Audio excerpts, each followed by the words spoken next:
in the glory. Every other weekend there's a cognac story. Before we give a toast, better make sure they pour me another glass and put it in the air for the time that passed. I said bask in the glory. Every other weekend there's a cognac story. Before we give a toast, better make sure they pour me another glass and put it in the air for the time that we came along. Yo, my bad. I even had a fucking speaker over here. Every time, bro. Every time I start the pod, something's not right.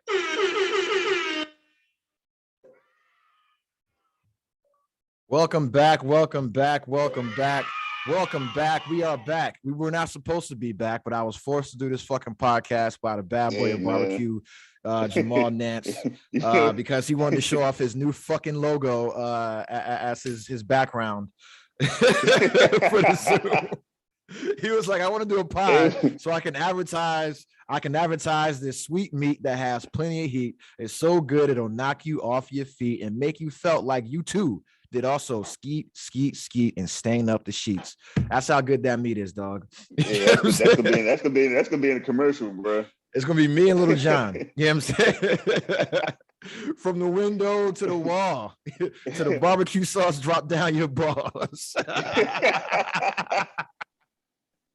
Yo. We're gonna go to Magic City to get some dances and shit. That's gonna be a nice little commercial. Hey, bro. man. Hey, listen, bro. You know what I'm saying? Here's the thing, right? How do you advertise barbecue in a sexy way, right? Because for like wings and thighs, easy, bro, easy.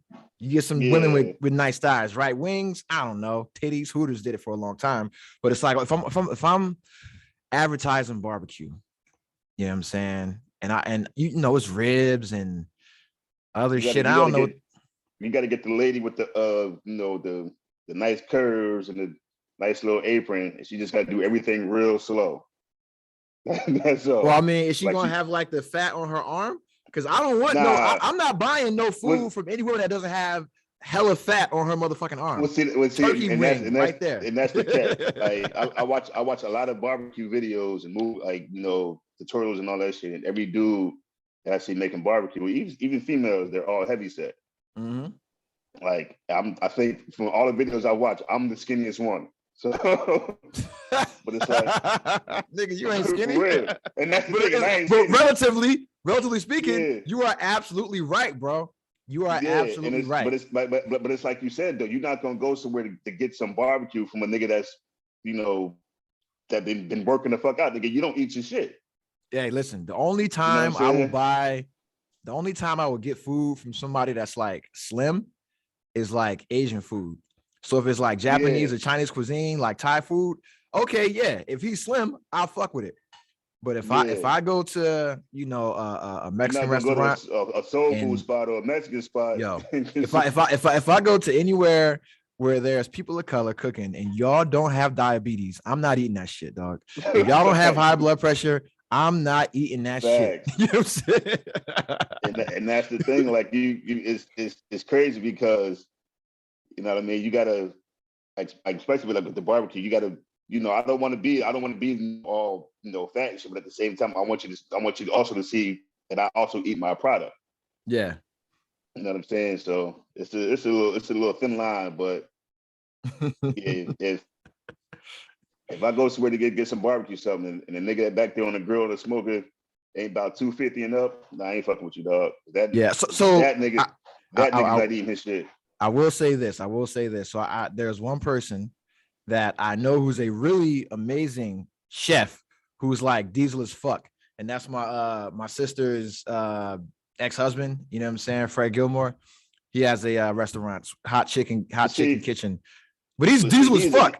You know what I'm saying? He's a chef though. Like I look at chefs and barbecue cooks differently. Because a chef can make I do too. A chef can make some, high-end shit, but it'd be like low carbs and all that bullshit. Some healthy high-end shit. You know what I'm saying? So I get that. You're just trying to clog niggas' arteries with flavor. Nigga, I'm trying to give you diabetes and put you to sleep with the itis, nigga. That's what I'm trying to do. He's like, the itis. Yeah. But it is what it is. We still gonna make it work. Soon as I can find a way to make some healthy barbecue, nigga, I'm on it. I mean, really, it's just in the sauce, bro. It's just in the sauce because the meat is the meat. That's not gonna change. No, it's between the sauce and the seasoning. Yeah, like, so just I mean, yo, don't change the seasoning. You don't want no bland Don't change barbecue. The seasoning. Don't change the seasoning, bro. It's the sauce. The thing. You don't want no bland barbecue. Yeah, because it's like in the you want to be able to taste and shit. There's like a lot of butter and oils and fats, things like that. Yeah. So you can find healthy substitutes, then you could kill it. You know what I mean? Because for me, when I cook, like I don't use whole milk, I use almond milk, stuff like that, and that cuts down on a lot. That cuts down on a lot of fat, and that's why I'm so sexy, man. Matter of fact, let me take this sweater off. Let me cue up the Shawn Michaels music. They think I'm cute. They know I'm sexy. I know you see the fucking guns. That's that Terramana talking right now. That's that Terramana talk, man. Shout out to The Rock, man. Shout out to his alcohol. Yeah, let me tell you. You see my eyes right now? I have a Terramana mimosa. You know what I'm saying? It's Terramana. Some fresh cut strawberries. Yeah, strawberries. Yeah. Man, I strawberry my drink. You know what I'm saying? I'm zesty as hell, bro. You know what I'm saying? Yeah, I'm seeing the shit he put up on his page. His shit did be looking good. That shit hit. It's smooth, bro. I went through a whole bottle. I just got this shit Friday, I want to say. You know what I'm saying? God damn. Yeah, man. You know what happens, but I had a long weekend, man. Holidays and shit and all this other bullshit. You know what I mean? And then it is what it is, man. Well, speaking of the holidays, brother, how was your holiday? Happy Kwanzaa started today, Yeah, happy Kwanzaa. I know you don't fuck with it though. You know what I'm saying? So honestly, we did. My mom tried that shit once, and it's sad that a lot of black folks don't fuck with Kwanzaa, but it is what it is. I mean, Kwanzaa is like Kwanzaa for black people is like anal sex for women. We'll try it once. You know what I'm saying?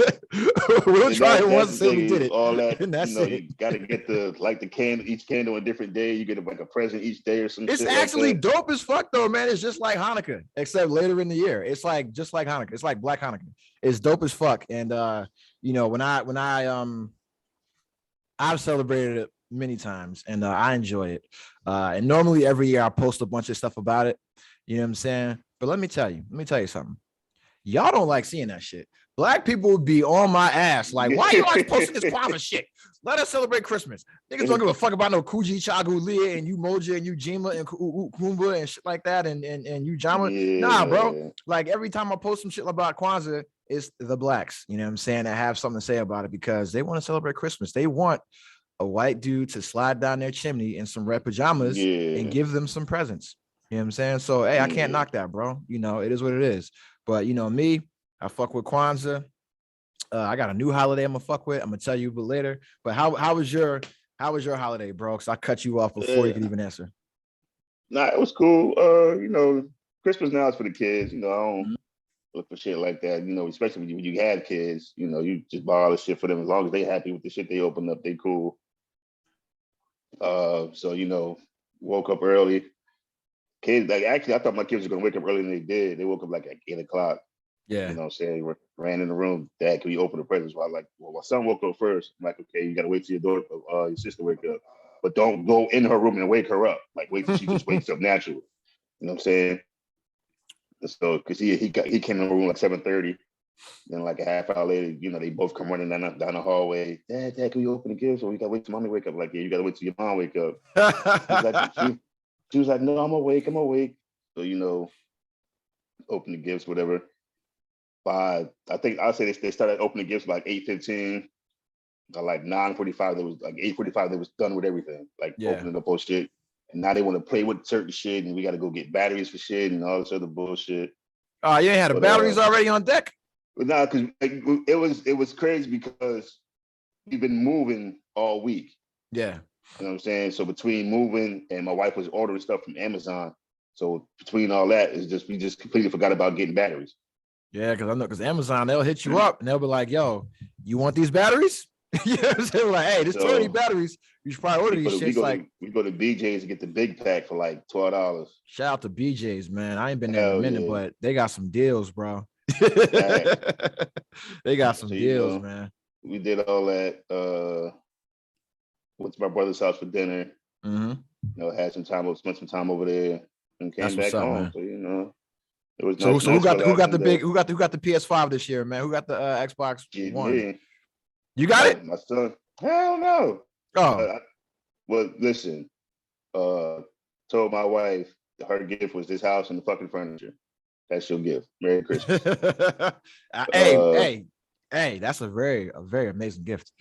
Yeah. My kids, I had bought them since they got their own room now. They needed new TVs, and they needed the TVs. They got the apps shit on it.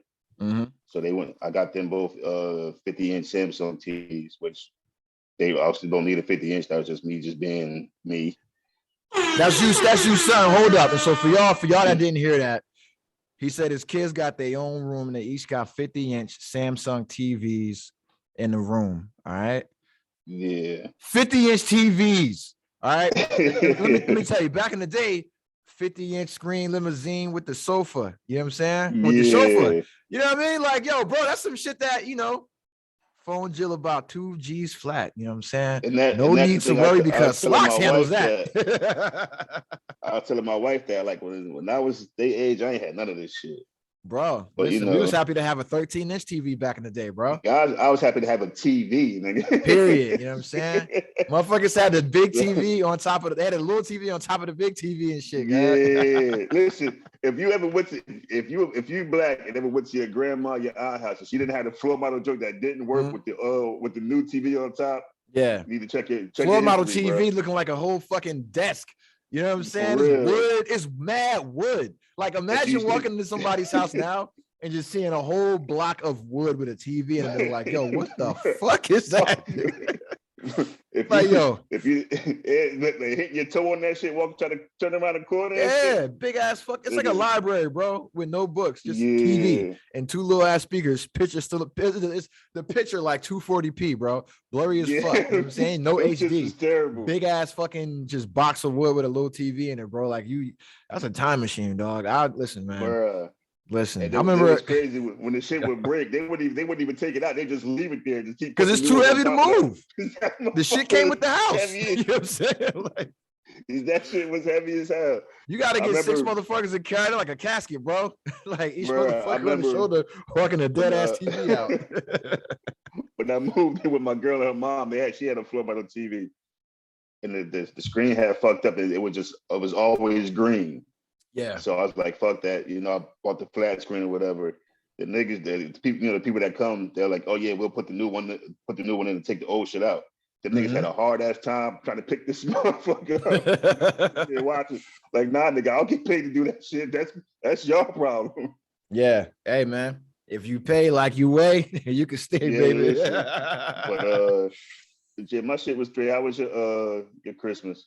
My Christmas was ass, bro. You know what I'm saying? I mean, it was cool. I don't celebrate Christmas. You know what I mean? So, how was your holiday? Yeah, my holiday. Thank you, brother, for asking me the politically correct question. But no, I had my daughter on the 23rd and the 24th. Okay. So like she got some gifts and whatnot from the family. So we did that whole thing. I gave her those. And then I already have some gifts for her. And I celebrate New Year's. New Year's is very important to me. So I'll be giving her some gifts then as well. But okay. Yeah, like I don't really fuck a lot of holidays, man. New Year's, Halloween, Thanksgiving. You know what I'm saying? Juneteenth. That's it. Everything else is made up. You know what I'm saying? Everything else is like made the fuck up. Memorial Day, I fuck with Memorial Day as well. You know what I'm saying? Because that was started by black people, if you didn't know. Memorial Day was started by black folks. I didn't know that. Yeah, it was. So, because what happened was that at the end of World War I, blacks weren't allowed to be buried in the same cemeteries as white soldiers because segregation, right? Racism. And so what the black and they weren't even like identifying black folks' bodies. What the black folks did that in the military, they just said, we're going to have one day to commemorate all the people that we lost in World War I, War of fucking 1812, Civil War kind of shit, right? And so that's what it was, is that black people started on Memorial Day. And then, much like everything else in America, white folks just said, oh, we'll take that. Came and took it. We'll Columbus that. Here's our flag. You know what I'm saying? We'll take that, make it a 3-day weekend. And that's what happened, But so I fuck with Memorial Day heavy. And I fuck with Veterans Day. a little bit, even though I really don't want to. But yeah, so Veterans Day, Memorial Day, no 4th of July, Juneteenth, Thanksgiving, Halloween, and Christmas. Not Christmas, but I fuck with New Year's. The holiday season, the Christmas season, I appreciate. I normally do a bunch of volunteer work during this time. But COVID, I'm staying my ass in the house. I'm not trying to die. You know what I'm saying? Like, as much as I want to volunteer, I don't want to volunteer to be put on a ventilator. You know what I'm saying? Fuck that. You know what I'm saying? So I'm good. Hey, I think your screen paused, dog.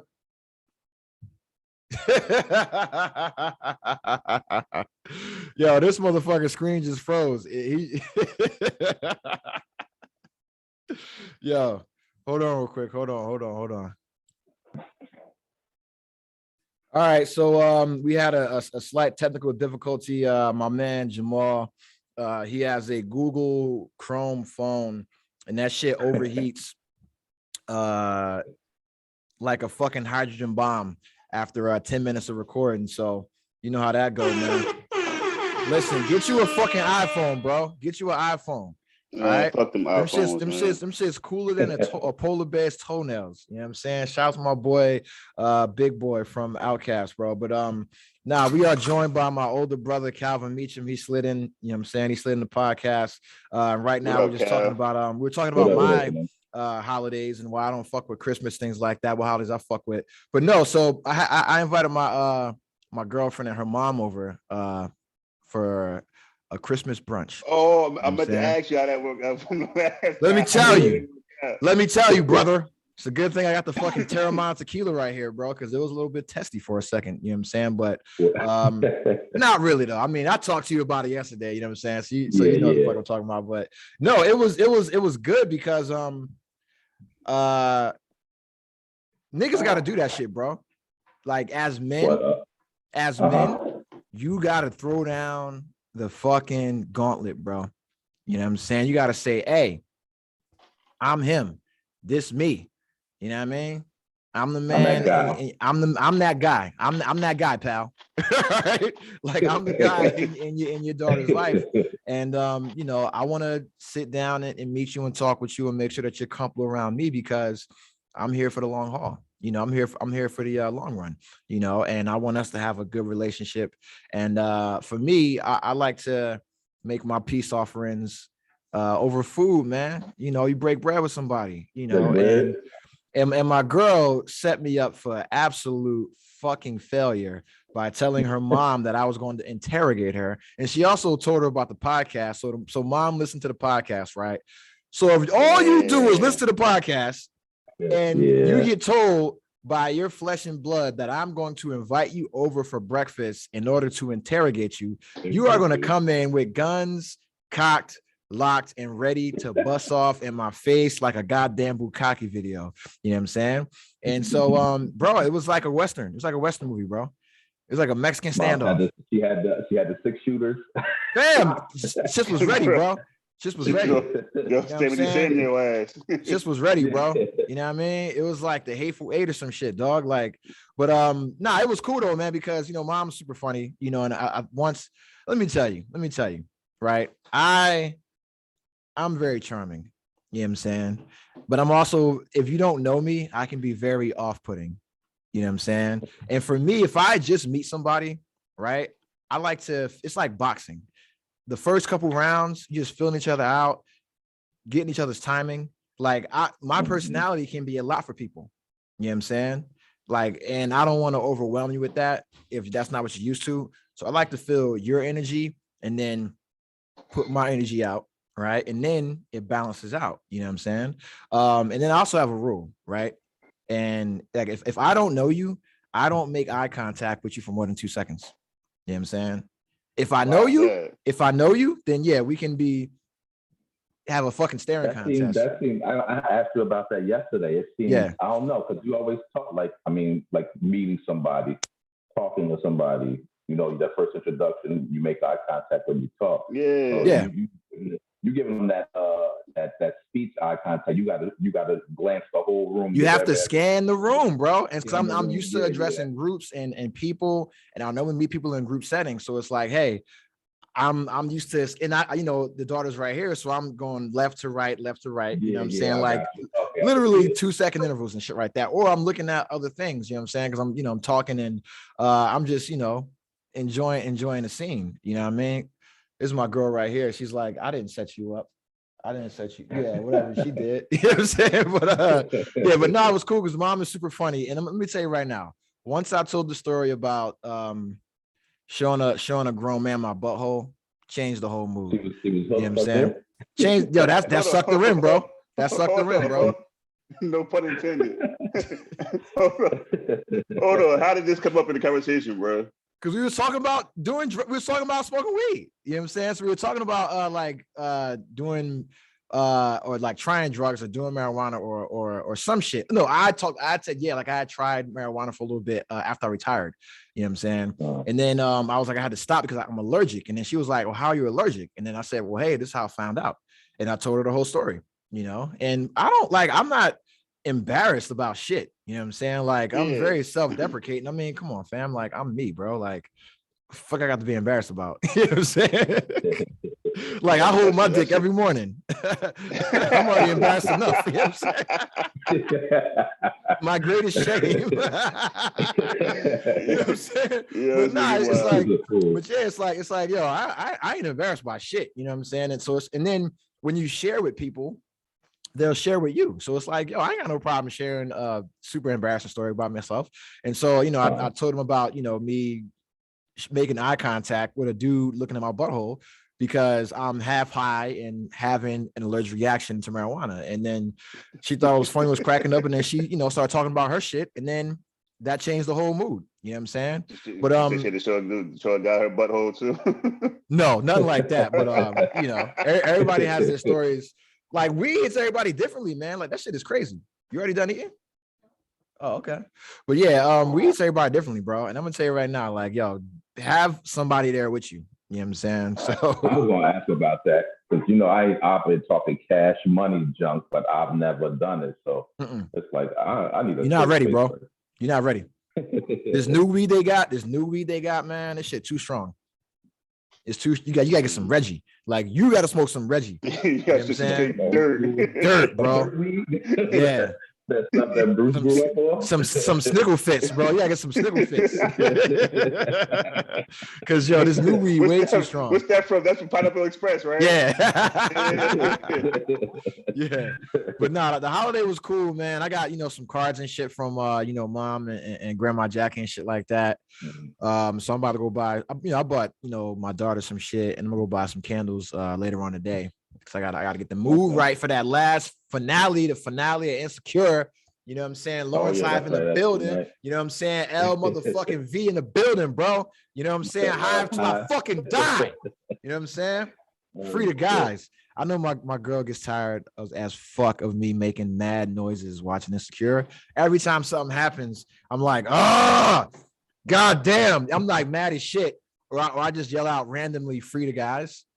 Just for no reason. It's like, yo, free the guys. Free the guys. Because all the guys are enslaved by Issa's little fucking African voodoo spell. You know what I'm saying? And Molly, you know what I'm saying? And Molly be fucking on that show. And she a virgin in real life. I don't like that's some good acting, but I don't like that. You know what I'm saying? You don't like live by your rep. Like 3-6 said, live by your rep. Don't be out here teasing niggas. So they like, I seen you fuck 10 niggas on Insecure. You let Terry bone. What's up? You know what I'm saying? I know I look better than that, nigga. I know I look better than that, nigga. Yeah, I got some candles or some shit, man. But how was your weekend? I saw you with the matching pajamas and shit with the family and everything like that. Yeah. My wife will do that next year. Yeah, I'm progressing because I was definitely against all the whole matching outfits, the matching Adidas outfits and all that. That just wasn't me. But it was good. It was I would say it was a good ass Christmas. And I think it was just the time spent. I told the wife she listened because I was normally I kind of adopted Jeff thing for a little bit. Like, we wasn't big on gifts for each other. We would do trips. Like our gift would be a trip somewhere. The kids, they'll get their stuff and do that. But for us, we ain't wasting time trying to go out find what you just said and the other. Where you want to go. That was our thing. And then I think this was the first year in a long time that we said, "Yo, yeah, we're gonna do gifts," because they did me kind of crazy last year, and I said, "All right, this year I'm gonna send y'all my registry." What they get you last year, dog? Nah, it was what was it? It was the thought that counted, but it was like, man, yeah, who the fuck made that bullshit up? It's the thought that counts, nigga. You wasn't thinking hard enough. You know what I'm saying? No. It was the thought because they got me. I used to play that. I played that Call of Duty mobile game hard last year, and so Shorty Tiana went out and got me one of them controllers that JR had, where you can use the controller on your phone. Oh yeah, like the backbone thing. But, yeah. But so that's why I said it was the thought that counted, but that joint didn't last 2 days, man. The spring went left. The controller was done. I'm like, all right, I see that. And then everybody else got phones and this, that, and the other. And I'm like, okay. And then, well, I didn't really think about it. But then this year, when this Christmas started coming up, I said, I'm gonna send y'all my registry. Y'all go see what I want. Hell yeah, man. Reclaim your time, King. Reclaim your time, King. Fuck that. Yeah. But I didn't end up sending no registry or nothing else. So everything came from the heart. But like I said, Tiana got me this funny too, because they pay attention. They don't say shit, but they pay attention. So she got me this Aeropostale zip up hoodie. Oh, that's a deep cut right there. And I was like, she said she got it because I always wear this one gray hoodie that I used to wear. I think it's got a grease stain on it and everything. Yeah. But so she paid attention on that one. Where'd she get that shit from? eBay? I ain't seen an Aeropostale store in a minute. Yeah, they got them. They got it at the mall here. So oh shit! Tell you the level. Yeah, this the Fayetteville Mall. They got an Aeropostale store in there, and then and there was a bunch of other stuff. And then the one thing that I said, she almost had me. She almost let the tear jerkers drop because I said, "Mama, you listen. You was paying attention." Because she got me this little Samsung Galaxy tablet, a little cheapo tablet, but I went to the Post Library because the Post Library, once you sign up, you get all the magazines. Yeah. I'll do the same shit, bro. I'll do the same shit. Yeah. And you can do it because we got like Navy MWR where you can get like all the audio books, all the ebooks, oh my God, you save so much fucking money, bro. Money, yeah. So I was on that, but I had a cheapo Fire tab from like 7 years ago. And then it was like, yo, you can't download the new app with your Fire tab. You need to upgrade your shit. And she knew I went over there, and then I opened it up, and it was like, oh shit, you listened, you were paying attention, because she knew I wanted a tablet so I could read my magazines and shit on my joint. That made it good. And then we just finger food, sip, chill, drink. We watched The Matrix finally, and it's a good ass Christmas. It was warm.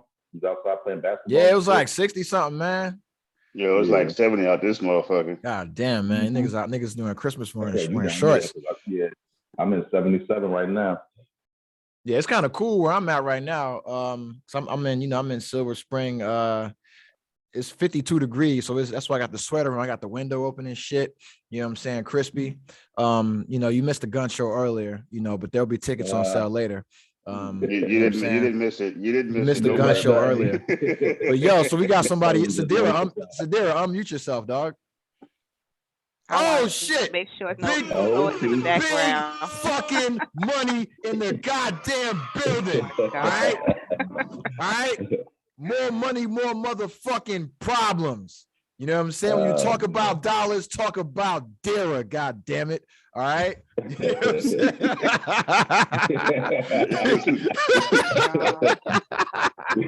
Yo, what's up? What's up? The fucking queen bee, the queen bee herself. Let me hold something because I had to pay my money back and now I'm broke. Let me hold something. You know what I'm saying? How you doing, Sadira? I am good. I'm good. How was your holidays? We just recapping everybody's Christmas and their gifts and whatnot. So how was yours? It was good. It was quiet. It's just me and the guy because Faith is with her dad and the dog. So what Faith get? Nothing. What do you mean nothing? You ain't getting no PS5 or nothing like that, or absolutely not. She got an iPad, she got a Nintendo Switch, she got a cell phone. She don't need nothing else. She got a whole computer upstairs. You got a Nintendo Switch? God damn. Yes. I didn't see that when I came over. She had it in her bedroom. Man, she be stingy, man. I want to play that shit. You know what I'm saying? Yo. No, I told her I'm gonna buy it off of her because she don't use it. I want a fucking Switch, man. God damn. No. And then whatever she wrote out on her Christmas list, her dad said she got everything, or he got everything on the list that she wrote down. So I don't know. I'm gonna be scrambling trying to find something to get her, but I got another week, so she won't be back till next week. That's what's up, man. That's what's up, man. Shout to Big Fred. We were talking about him earlier in the podcast. We were talking about like when you go to a restaurant, a black or a brown restaurant, you don't trust the person cooking unless they got the turkey wing. You know what I'm saying?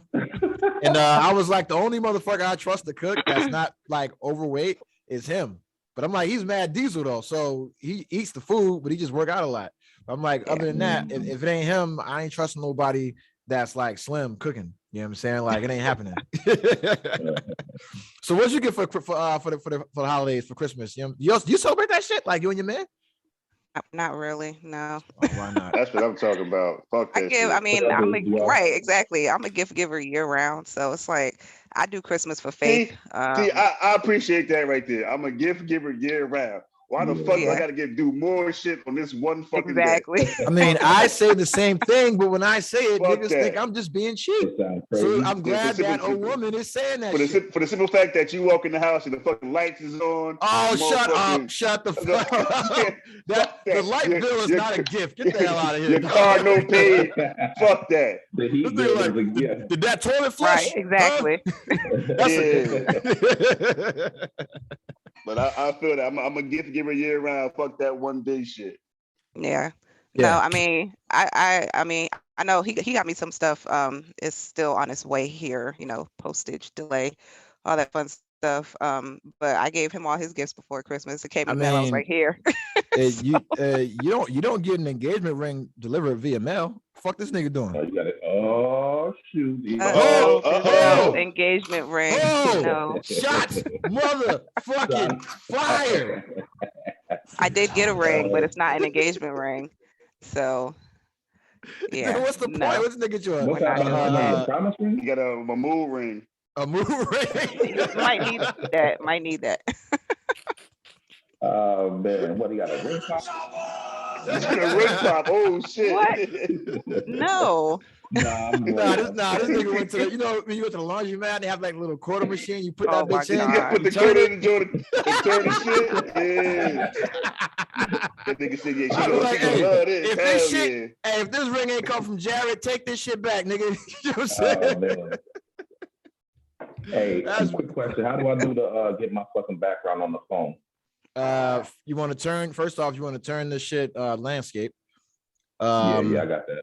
And then go to hold on, let me pause because the audience need to hear this shit. Go for it. Yeah.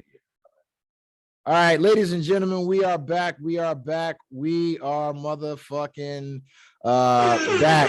And I'm joined by my sister as well. So now we got the fatal four-way in this motherfucker, WWF style, talking about the holidays. So were we recording? We were talking about what you got your daughter and shit like that? Yeah. Okay. So what did you get again? Because I don't know if we recording for that part. I got jewelry. What kind of jewelry? That shit come from Jared or Jacob? No. Or any one of them J's? I was not. Or did it come from Julio at the kiosk in the mall? You know what I'm saying? No, given that information. But yeah, and some other stuff. Got some other stuff coming. But yeah, nothing crazy. Serious question. When a woman gets jewelry, do y'all take that shit to the jeweler to make sure it's real? Oh, that's a good question. Why not? I don't. Why y'all be trusting niggas? What? Some niggas will give you some fugazi shit. Dudes will get you a fake purse or some fake jewelry, fuck around, have your damn wrist turning green. But see you different because you're allergic to gold. You know what I'm saying? So that's perfect. I mean, you ain't got never buy jewelry. Shit. You better buy that platinum shit. Yeah, I don't even wear I don't wear jewelry like that because I myself like a lot of fashion jewelry. Yeah. Which isn't always real. That's just me. I don't need the high end sparkly. I don't. That stuff is too dainty. I don't like it. Like you mean like custom jewelry?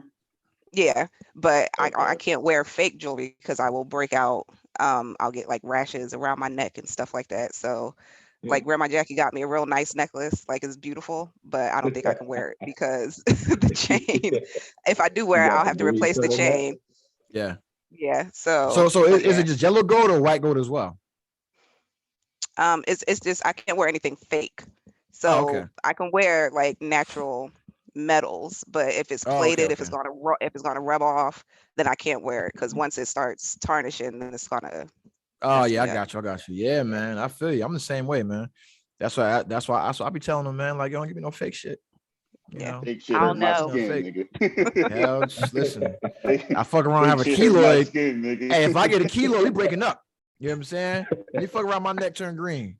I got no shirt on and still got a collar. Bitch, you know what I'm saying?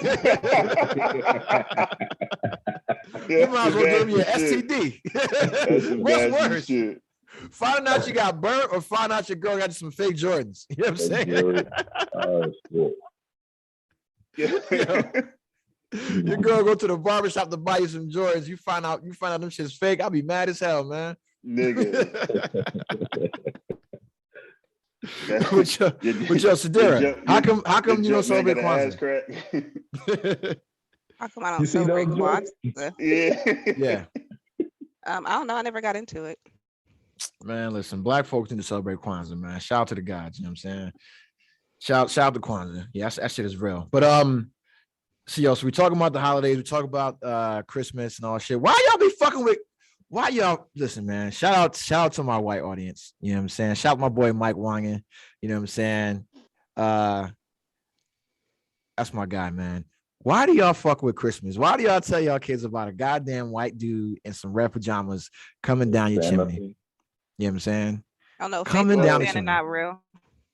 Okay, that's cool. That's cool. I respect that. My son knows Santa's not real. My daughter, she on the fence with it. She believe he real, but don't believe he real sometimes. So, you know, I'm letting her go through her kid shit, so I ain't really worried about it. Man, to me, Santa Claus is black. At the end of the day, when I took Santa Claus is black. The shit y'all learn in school about that white man, nah. In this house, that nigga black. No, Faith got to the point where she believed in Santa so much that she thought that whatever she wrote on her Christmas list, if mommy didn't get it, Santa was going to get it. So man. I was like, nah, I said, let me tell you. No. Everybody, shut the fuck up right now. And then expect me to look for my plate on some Mr. Magoo shit. When it comes to Christmas, this what you gotta tell the motherfucking kids. All right? You don't know about this yesterday, you're too young. Slox, you know about this shit. When it comes to Christmas, this what you gotta tell the kids. That's me, nigga. You know what I'm saying?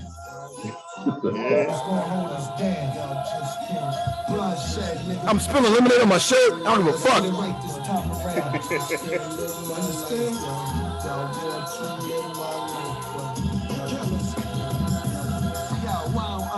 How you can't sit daiquiris at the Hit Factory.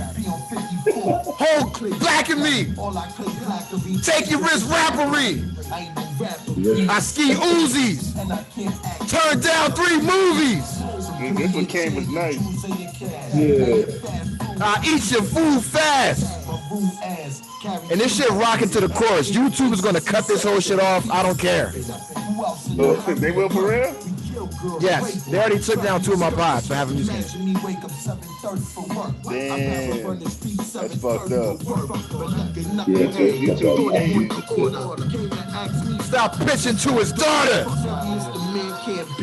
glad I'm not in the dead panties. Gotta play the whole first how verse. you gonna ever act? Stop Camp Candy. I'ma sell to everybody. And your damn family. Uncle Tom, your Aunt Tammy, your Manly, your right hand man, Randy, understand me. In the land, I got an outlandish land piece and a matching land. Doesn't color, say I'm the one with the whips, that's me. The one with the chips and the chips, That's me. The one with the toast pants bag, yelling out, get at me, nigga. That's me. The one who be running and dodging you. The one That's what you tell them goddamn kids. That's me. All right, YouTube, I'm never going to cut this off. Suck my dick, YouTube, all right?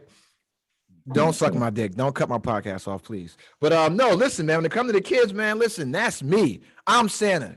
You know what I'm saying? I come through with the red bandana, red jumpsuit, Air Force Ones. I'm bringing the motherfucking presents. I'm out there busting my ass, bro. You know what I'm saying? Like, why do we lie to the kids, man? And then expect them to believe us later on in life. We set them up to not trust authority. We tell them about Santa Claus, tell them about the Easter Bunny, tell them about motherfucking the Tooth Fairy, and all that shit is us.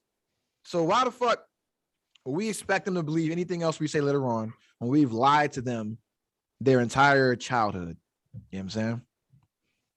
Valid question. I could see, growing up, young parent, you just do what you learned off the rip until you learn something else. That's why you would do it. That's why I did it. The whole whatchamacallit. But I did tell them. Well, I dropped that bomb on them a little bit early. Like, that's us. Your mother's staying up all night wrapping these packages and whatnot. I'm eating this cookie. I did drop that, but initially, you doing what you told. I'm not doing what you told. You doing what you're taught off the roof. See, like Sadira? For me, it's like like this is it's kids shit. You know what I'm saying? Like my daughter, they write like the little Christmas list, like doing all that shit with the excitement. Like, so that right there, They can write that shit to you, bro. Yeah, but it's the whole belief shit and all that. You know what I mean? Make them niggas believe in you. Well, no, like I said, my son, he know mom and dad is Santa. Yeah. Like he be trying to tell my daughter, but she like, nah, that ain't true. They can't do this. How they doing this and all this other stuff. But she had hit my wife with something yesterday. She was like, Friday. She was like, how Santa, we got the new crib. She was like, how Santa gonna come to the house when we ain't got no fireplace? Exactly. So, my wife was like, yeah, it's Christmas magic. She was like, oh, okay, and left it alone. So I think she's starting to realize that, it ain't really no motherfucker doing it. But like when they figure it out for themselves, that nigga don't believe he ain't real. It's me and your mom out here doing all this shit, getting all the gifts, wrapping them up and all that shit. So yeah, it's wild though, because like you said, I think take it back to you doing what you were taught or what you know, because like even right now, our 15 and 16-year-old girls, so they know it ain't no Santa, but tradition and this, that, and the other. When we in the kitchen playing cards and this, that, and the other, on the TV, we do the damn Santa tracker on YouTube. Oh, where's Santa at? Santa in Havana, Cuba right now. Do that shit for real. Yeah, that's like some traditional. Yeah. You just, so even when you try to, you break away from like, ain't no damn Santa, but just tradition. Hey, where the hell Santa at? Oh, he in Uganda right now. He's flying over the tip of Uganda or some shit like that, So it's the nostalgia aspect of back it. to mine last night. Yeah. This is my thing, right? This is my thing, man. And actually, because we didn't get to use it there. So why you have a daughter and she knows that he ain't real now, but why play the game? Just for her, they're in school, other kids to talk about it. So it's just to feel a part of everything that's going on. Mommy and daddy did it, stayed up late Christmas Eve, wrapping gifts so that when we woke up, gifts would magically appear under the tree in the morning. And I did that for a little bit, but one, it's exhausting. And I'm just like, I'm not doing this. I'm not running around last minute. I'm not staying up till midnight wrapping gifts. And the holidays, I was just never really into them. That's why I sent her to her father for the holidays, so I don't have to He was like, go tag, all you got out. it. Yeah, but I Pretty mean, much. his family, does that tradition. They do the Christmas PJs, and they have family and friends over, and they do all the cooking. And I'm like, I don't got time for it. Like, leave me alone. Go Yeah. have fun. So Leave me she goes alone. up there. Yeah, she goes up there and has a good time, and she likes it because to her she gets 2 Christmases. She gets all the good stuff from daddy and grandma and everybody else, and then she come down here and she gets the practical gifts because I don't buy toys, I don't buy anything like that. You're gonna get socks, underwear, a new jacket, something, pair of shoes. Don't look for fun from mom. So she goes up there and You're a gets all that hardcore. stuff. God damn. Makes it burning. But I mean, that's it. She like, nah, fuck that bike. Take these goddamn thermals, nigga. Yo, how you get your daughter a fucking foxtail in the dustpan for fucking Christmas, yo? Listen, she will Get a probably broom, like mop, and it. a bucket. Like, here you go. Make some holiday magic. You seen Fantasia, nigga? Oh man, Yeah, nah, you all sorry. right, man. God damn, That's you crazy. cold as Bro, ice. that's love for real. How old is your daughter? She'll be 10 in February. Damn. She's still at the age where she likes certain toys. Yeah, she I mean, she's all in the slime. She knows she's not allowed to bring slime in my house. No slime, no Play-Doh, no Well, she kinetic can make it sand. though. She can make it with I cornstarch and know shit she though. can, Yeah. but she's not She allowed to bring it in the ain't making house, that and over she there. knows that. Yeah, Bro, go down the street niggas in to the her house cooking friend. crack. Just Faith in the bedroom cooking slime on a fucking easy bake oven Yeah. set and shit. Yo, that kid was killing them with the slime. The 10 slime commandments.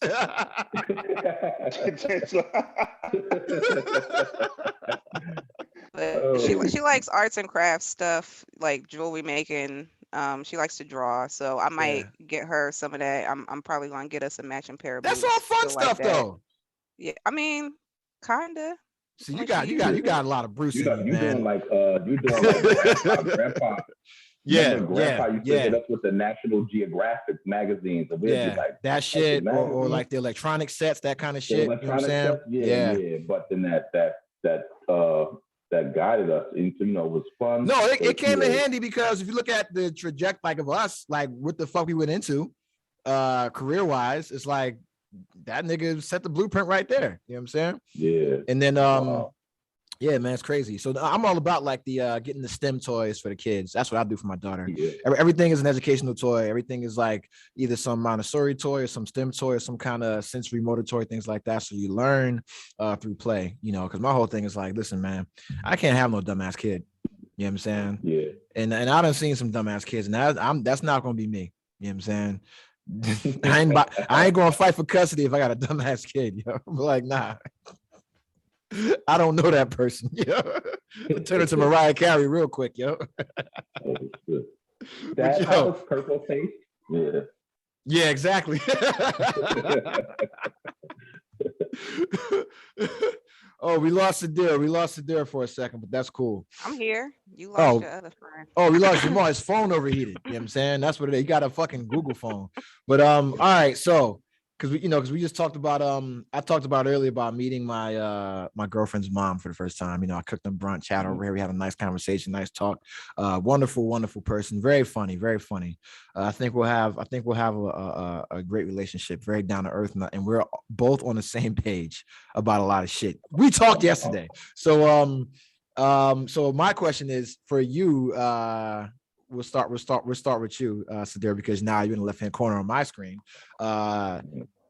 Have you met your man's parents? Like, are they alive or anything like that? Or have you met his parents? No, both of his parents are deceased. Oh, I'm sorry to hear that. So I have not met them. And he actually just lost his grandmother.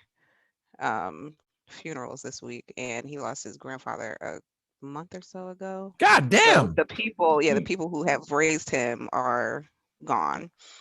So he has aunts and uncles that are still alive. And who's the next closest parental figure to him?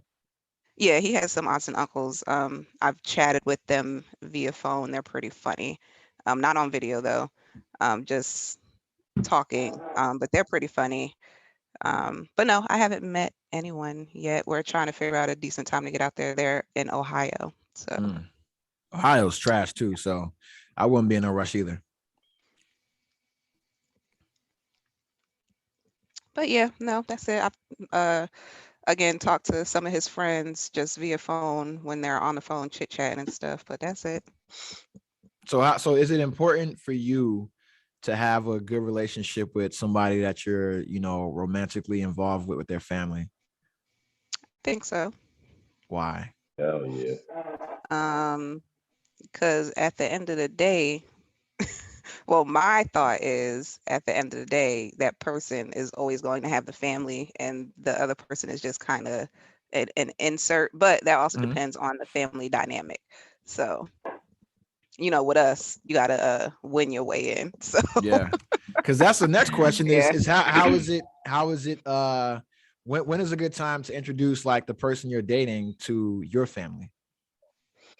I think he got introduced the first Thanksgiving after we got together. So it was probably a couple months in. And we went up to mommy and daddy's. We got a hotel just because they didn't have no space in the house with all the dogs. And then Faith took the spare bedroom. So we stayed in a hotel. But I look at it as our family is so accepting, like regardless, like it's so for us, it's like it doesn't matter who we bring in at what time and when they depart. So they're always just, oh, hey, nice to meet you. Come on in, blah, blah, blah, blah. That's our family. So that's the only reason why I would do it with that. But outside of it, I don't think, again, depends on everybody's family dynamic and how they take people in, how they react to certain things. Everybody's timeline is different as to when you should introduce them. So yeah. Yeah, because my timeline is if I'm hitting it raw, you meeting moms. That's it. You know what I'm saying? That's me. So Jamal, how is it meeting your girl's family for the first time and having that conversation that you guys are serious? It wasn't as awkward as I thought it was going to be. Mm-hmm. Because like I said, when I met her, we was living, far apart. So the times I could meet her family was like limited. You know what I'm saying? Like when I would go to her house, her mom would be at work. So by the time my mom would get off work, I'm already gone. So, when she let her family know that, I was going to be around for a long time, I went to her grandma's house. Yeah, her aunts and cousins and stuff was over there. Like they purposely was over there just to meet me. Yeah. And you know what I'm saying? Like it wasn't like fucking firing squad, dog. Yeah, they all purposely came there just to meet me, you know what I'm saying?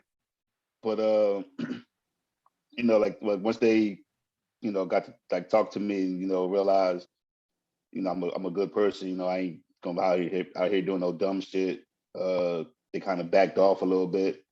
Her mom still had her guard up because that's, just mom being mom. Gotta do that. Gotta have the radar up. But once her mom realized that I ain't going nowhere, what I'm saying, she started to fall back a little bit. It was cool. Like I said, because it's mostly females in her family. You know what I'm saying? Yeah.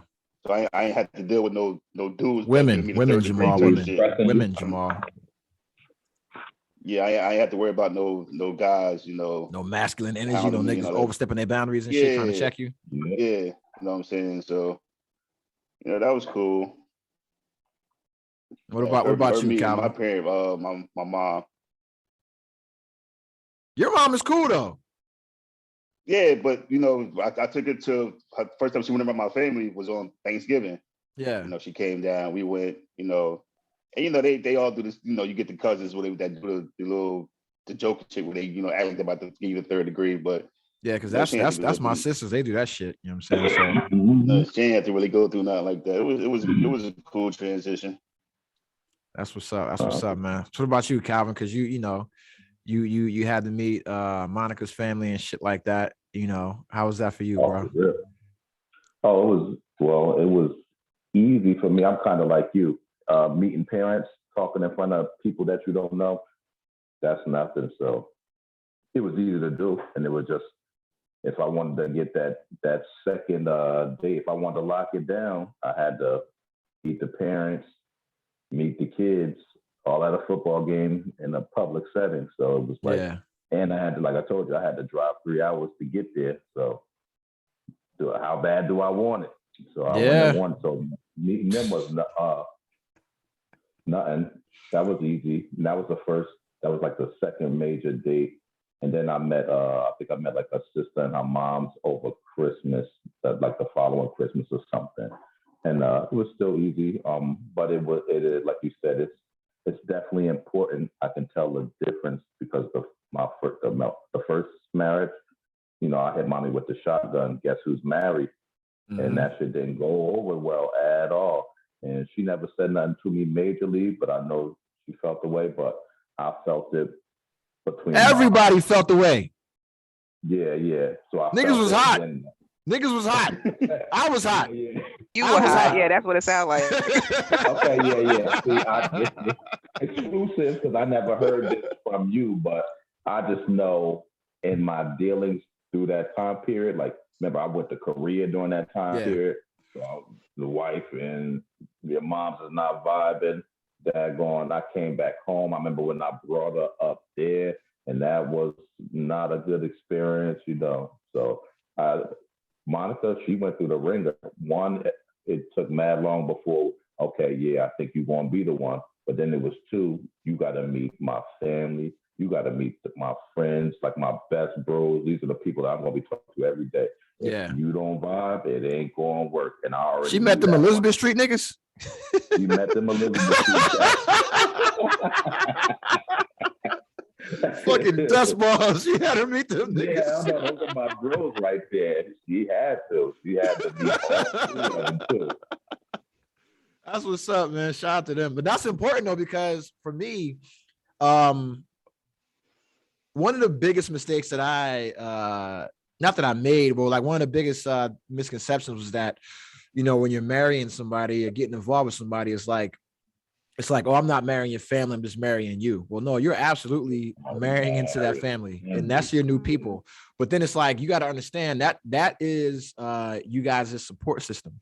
You know what I'm saying? So if there's something going on with your significant other that you need help with, you can go to them because they have more information, more background on it, you know, more experience. And they can help you how to do. They can help you out in the situation, you know. And the other reason why I think it's important, because it's like, look, I need you to know what this person is going to potentially fuck up.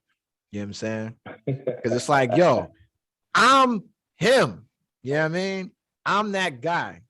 And I'm letting you know that I am him. This is what I'm trying to do. So it's like, you know, so I tell people straight up, like, yo, listen, I'm not the boyfriend. I'm the man in your life. You know what I'm saying? I'm the man in your daughter's life, right? I am here for the long haul.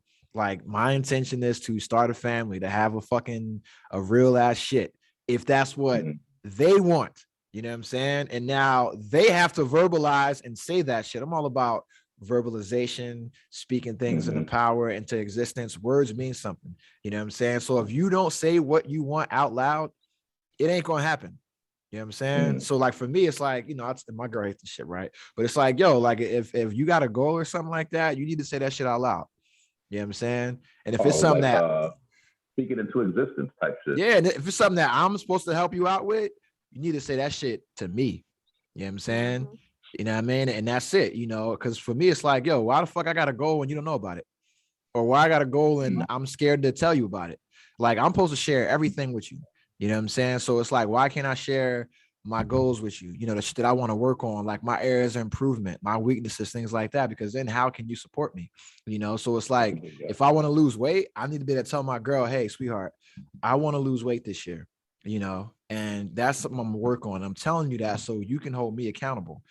You know, because if not, it's not real, you know, and that's the thing, man. So, and that's why, you know, when I was meeting the parents, it's like, look, you know, I want you to know, like, listen, I want to be with, you know, your daughter, and this is my intention. You know, it's like when mom was, when her mom was here, and she asked, like, do I want more kids? You know, I was like, yeah. I was like, hell yeah. But she assumed that I didn't at first, I think. And that because he asked if I want kids, and I was like, ho. And I was like, hell yeah, I want like 3. You know what I'm saying? Like, Yeah. But at the end of the day, it's what she can support. You know what I'm saying? But mom is on the same page because she's like, yo, you're X years old right now. You only have X amount of time before your, geriatric pregnancy.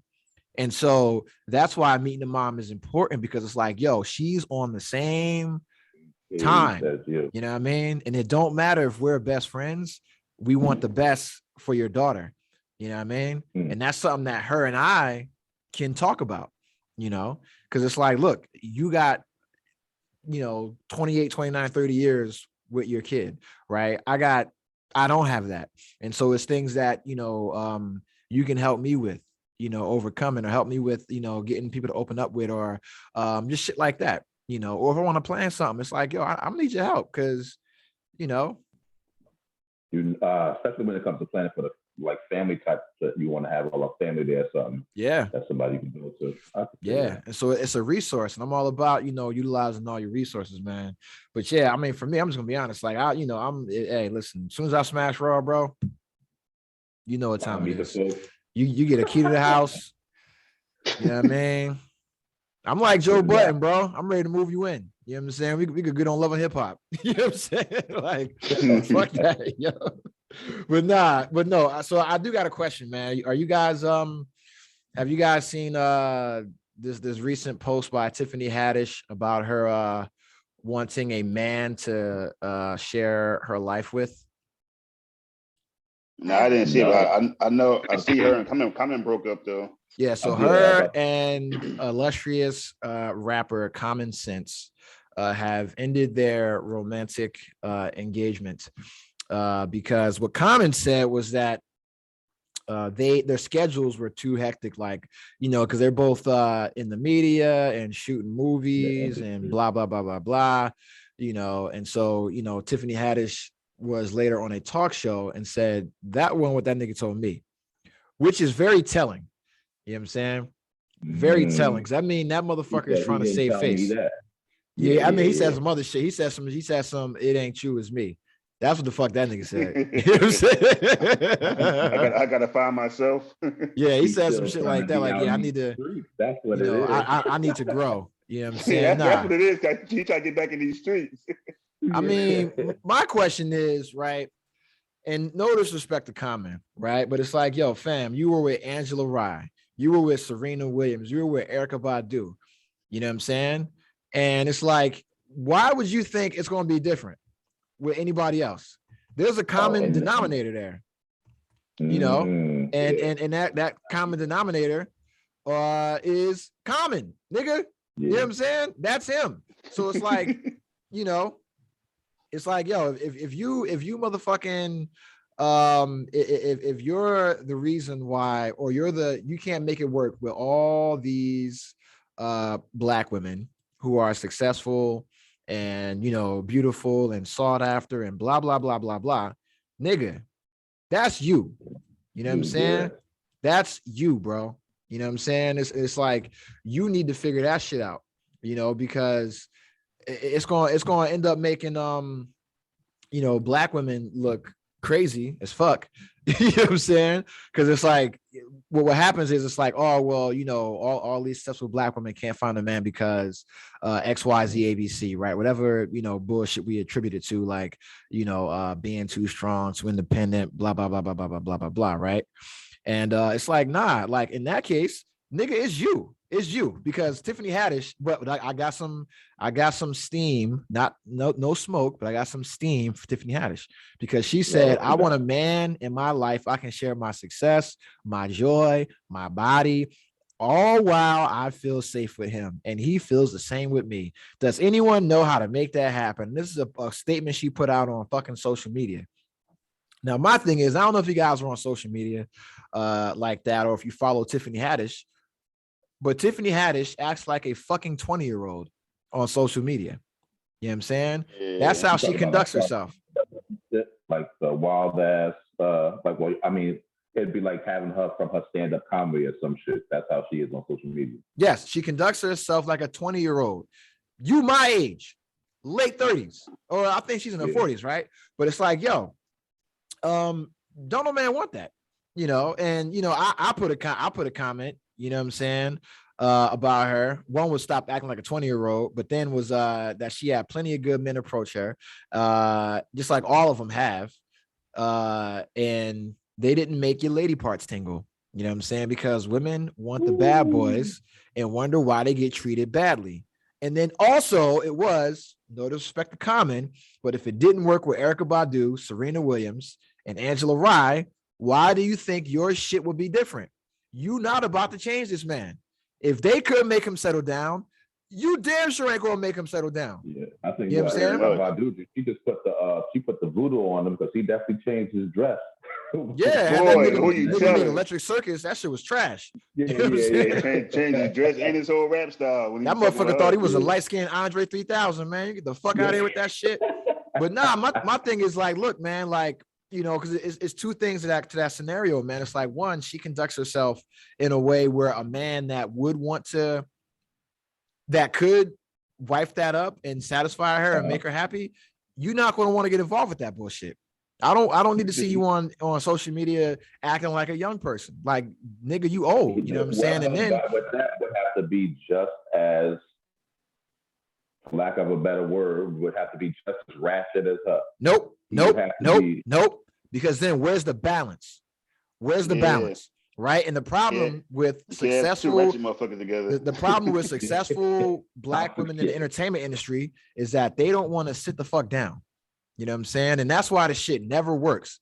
And this is something that we touched on last pod, right? You look at and this is not the bash Black women shit, right? But it's like, and we're only talking about Black women in the entertainment industry, because regular women that are successful, they come home every day. Like, you come home. If you're in the entertainment industry, you don't come home. You know what I'm saying? So if I'm active in my career and you're active in your career, who do you come home to? Nobody. So now you got to go on the road. You got to meet me while I'm filming. You got to come to my tour. You got to do this shit, or I got to meet you out here. That's too much fucking work. You know what I'm saying? And you acted immature on the net. Like, I only see you 30% of the time out of the year. That shit ain't going to work. It goes back to like what you said on the last part. It's like, if she want to meet somebody, like, what are you trying to meet them for? Are you trying to be a wife? Because if you're trying to be a wife, something has to get put on hold. You can't have a career and be a wife. And you can, like, and you can, but that means he's got to be home. He has to have a regular ass office job, and I don't mean like unsuccessful. He could be a businessman, but he's got to come home every night. Somebody has to be stable, because when you're out doing your thing, making your bread, doing everything, you have to come back home to that man. You know what I'm saying?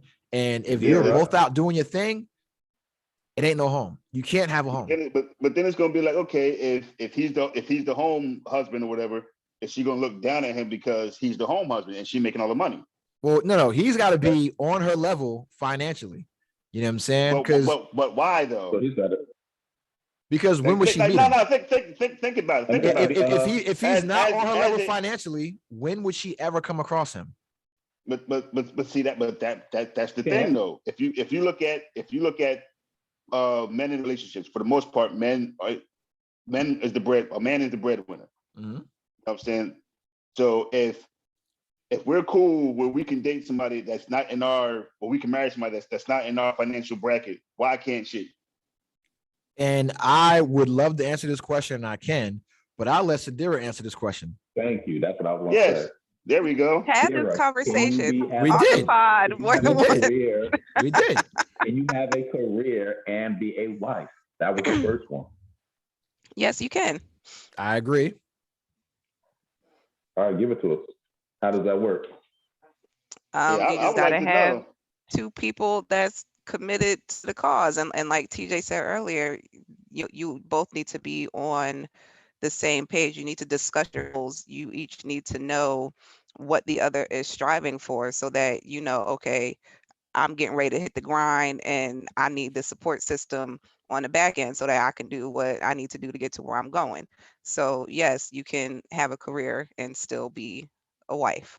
To answer your question, yes. So because the somebody has to be home. Somebody, because like if my lady wants to go do her fitness thing or do her entrepreneurial shit and she's going to be outside of the house, that means I got to make the choice to be home. And not like I'm home as a house husband, but no, like I am what's stable. Because the opposite way goes with men. Like we're normally the ones out being the breadwinner, being a provider. So the woman is stable. So the woman makes the home, right? But if it's the other way around and the woman is the one that's jet set and doing everything, she's popping, it's like, yo, the man, you have to make the home. So you got to make a sacrifice. You got to take a step back. That's a conversation that you guys have to have, you know, and most men aren't willing to do that. That's true. Because as a man, if you don't bring that paycheck, then what do you provide? You feel like your manhood is being tested. And that's because you link your manhood to your money, you know, and it's about how can you support this woman, you know, because she needs support, bro. Like if she's out there making $1 million fucking dollars, or she's out there, you know, or let's say Sadira's case, right? You out there making bread in a male dominated workforce, having to be a fucking boss, a leader, exert all this fucking masculine energy, right? When you come home, you want to be able to rest in your feminine energy. You want to be able to be a lady. You want to be able to be vulnerable. You want to be, you know, I don't want to say fragile, but you want to be a woman, right? And as a man, you got to set the stage for that to happen. You got to make the environment for that to happen. You got to create that atmosphere where it's like you can come here and you ain't got to worry about shit, you know. And I'll use a perfect example, right? Like, you know, my lady, you know what I'm saying? There's something me and her mom talked about, you know, and I was like, yo, when your daughter comes here, I don't ask her to do shit. I don't ask her to do dishes. I don't have her cook. I don't have her do none of that shit, because she goes to work every motherfucking day in a male dominated military, dealing with a bunch of dudes, you know what I'm saying, at the Pentagon and shit like that. I want her to be able to come here and rest and be relaxed and be comfortable in her feminine energy. You know what I'm saying? I'm like, if we were living together and we were sharing the household responsibilities, it'd be different. But when you come here, this is a motherfucking sanctuary. This is an oasis. Just come here, kick your shoes off, lay on the couch. I'll get you a drink. I'll cook every time you come over here. I don't give a fuck, because I know what you're going through. You know what I'm saying? Because my whole shit is to allow you to be in your natural state of femininity. You know what I mean? I don't want you to have to come here and compete. I don't want you to have to come here and fucking work. I don't want you to feel like, oh, if I go over there, this motherfucker gonna expect something. Nah, you good. I got all this shit. You know what I'm saying? This, like, I'm him. That's me. You know what I'm saying? I don't understand how you cats sip daiquiris. You know what I'm saying? Like, that's me. So when you come here, yeah, chill. I ain't gonna ask you to do shit, because I want you to understand that this shit, you know, this is a safe space. Yo, come here and chill, man. You know what I'm saying? What my niggas say back in the day, lay your head on my pillow. And just relax. Like, yo, shout out to my Tony niggas, man. And that's a thing, to go back to you, Jamal, that a lot of men don't know how to do. You know what I'm saying? Yeah, no, that is true, because they feel that if they're not bringing the paycheck, they're not providing. But it's more than one way to provide. Facts. And men have to be taught how to do that. And unfortunately, a lot of us were raised without fathers in the household. So we don't know how to fucking be dads, be husbands, or be supportive to women in any other way besides providing a paycheck or some penis. It's like, we don't know what to do. It's like, damn. And then I guess that comes with growth too, right? Like, yeah, like you said, unless you're getting it from the jump, like 1920, young, we don't know nothing. Like you said, money, women, clothes, cars. That's about it. That's how you get girls. And then the high-paying job. So I guess it's not until you go through some stuff, you travel the world, you get through a career that, oh, I can do it another way. Yeah. That type of thing. So growth. So I guess the best case scenario, you teach the sons young, hey, it's okay to rub their feet. It's okay to cook. You need to learn how to clean, not only for you, but so you can take a load off of her type shit. And the other thing is, because at some point, she gonna have kids, bro. You know what I'm saying? And she got to take off X amount of time from work. And me, I'm a type of nigga, I'm a type of man that's like, yo, I don't want you to work during that first year. That's your time to be bonding with the kid. So if I'm in a position for you not to have to work, I don't want you to work, and if we can stretch that shit a little bit longer, then hey, we're gonna do that as well. But it's like that's your time to bond with the kid. That's your time to recover from that shit, and figure out, what you want to do. Because a lot of women decide to make career changes after they have kids. Like, you know what? I don't want to spend 40, 50, 60 hours out of the house.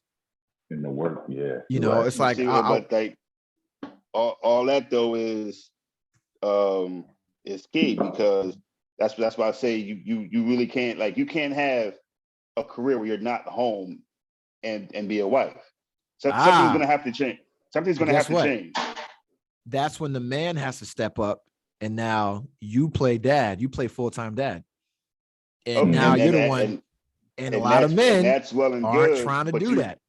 But you have nowadays females, they want the men with the high-paying job. So is it going to be cool for the female to go out and do all that while the man plays the home dad? If she's cool with that, without trying to belittle him in any kind of way, because they're going to start arguing. She's going to say, I make all the money anyway, blah, blah, blah. You can't do that. Well, that if you're trying to have a career and be, but if you're trying, like, that's why I was saying in a Tiffany Haddish situation, is she just trying to get somebody to be with, or is she trying to do something like long term? Because once you start having kids, shit's gonna have to change. You can't be on the road. You gotta take a step back. Fucking day. Perfect example is Beyonce, because when she started having kids, you ain't seen no albums. You ain't seen no albums. You ain't seen no tours. Every tour is with Jay-Z. You know what I'm saying? And you don't see them. You don't see Jay-Z and Beyonce do anything you don't see a Beyonce album and a Jay-Z album coming at the same time.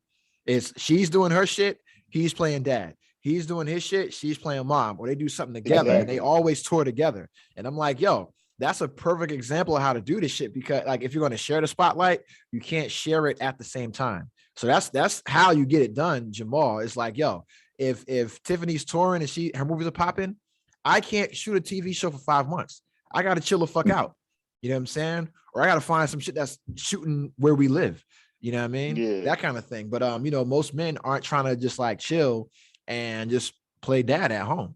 You know what I'm saying? Like after doing it for a year, let me tell you, that shit is mad easy, bro. You know what I'm saying? It's crazy. I'm not going to say it's easy, but a lot of dads aren't built for that. A lot of them aren't built for that. Yeah. That's part of it, a whole new ball game. Part of it is just like you gotta. For me, I was so used to always doing shit. You gotta learn to just not do shit. You know what I'm saying? And then understand like where your value comes in. But for me, is everything is like I'm a video game nigga. I'm a nerd, right? And so let me tell you, I'm like, yo, change 4 diapers. That's an achievement, nigga. You know what I'm saying? Yeah. I'm like, get through a whole day and the baby don't throw up. That's an achievement, nigga. I'm like, if we motherfucking, go to the park and she go down the slide by herself, that's an achievement. So I look at everything as a fucking tracking system, bro. I'm like, everything is a fucking achievement. But see, exactly, and that's the thing. Exactly. Most dudes do like. I was the same way when I had my son. She'd be like, all right, I'm about to go to work, and I was off, and I got him. Okay, cool. I want to put him down for a nap. At this time, he got to sleep for 2 hours. Oh, facts. Cool, get it, bang, got it. Okay, I know when he get up. I know when he get up, he gonna want a bottle. He gonna want something to eat. Okay, I got that ready for him. Here you go, bam. He over there chilling. Did that. Changed the diaper. Cool. Did that. He went through the whole day. Didn't cry not one time. Perfect. Like all that shit was like, that shit was good. You know what I'm saying? But it's like I said, like most men, like I know, especially for me, I had no background with dealing with kids, period.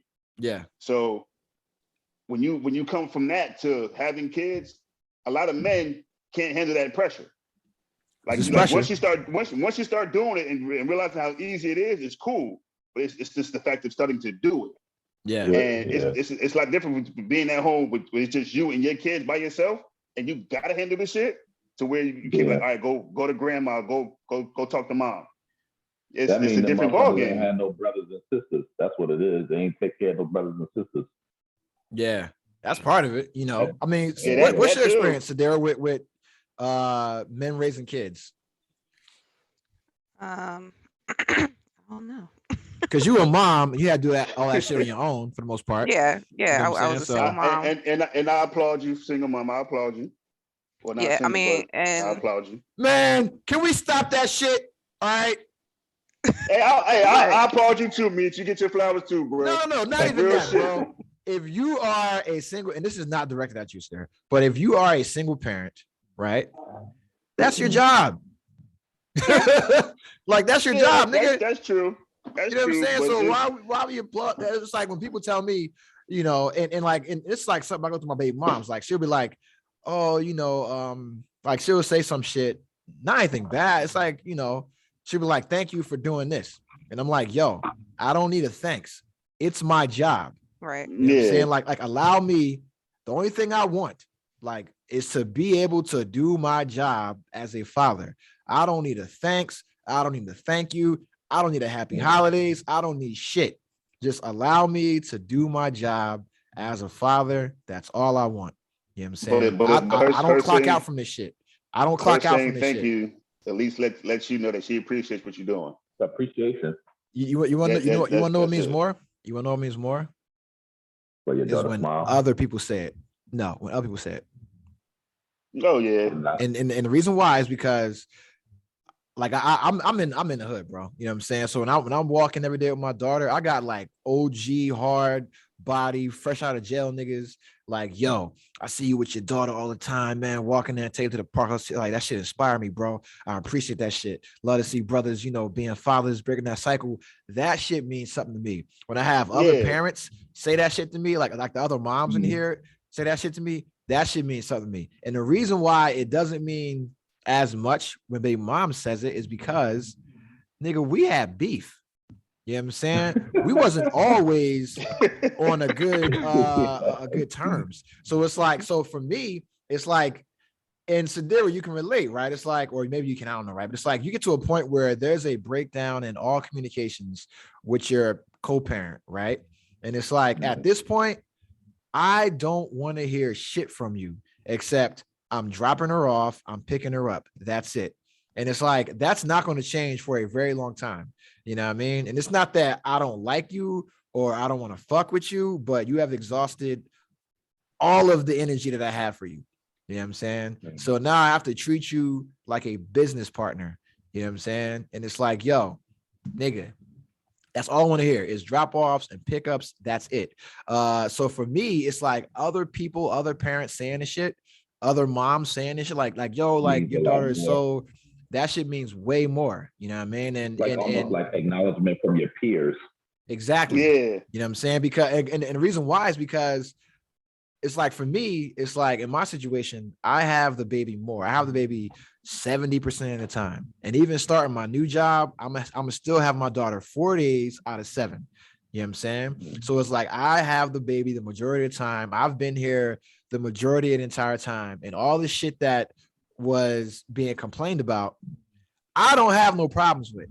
You know what I'm saying? So it's all about how much work are you willing to do the job, because this shit is a job. And so if I'm starting a new job, right, there's a list of qualifications and prerequisites and knowledge, skills, KSAs, Sadira, that kind of shit, right? There's a list of KSAs, right? Knowledge, skills, and attributes that you need to fucking know before you go into this job or after you get this job. You gotta fucking do, right? So if you don't do that pre-work and you don't invest the time to be good at this shit, you're not gonna be good at it.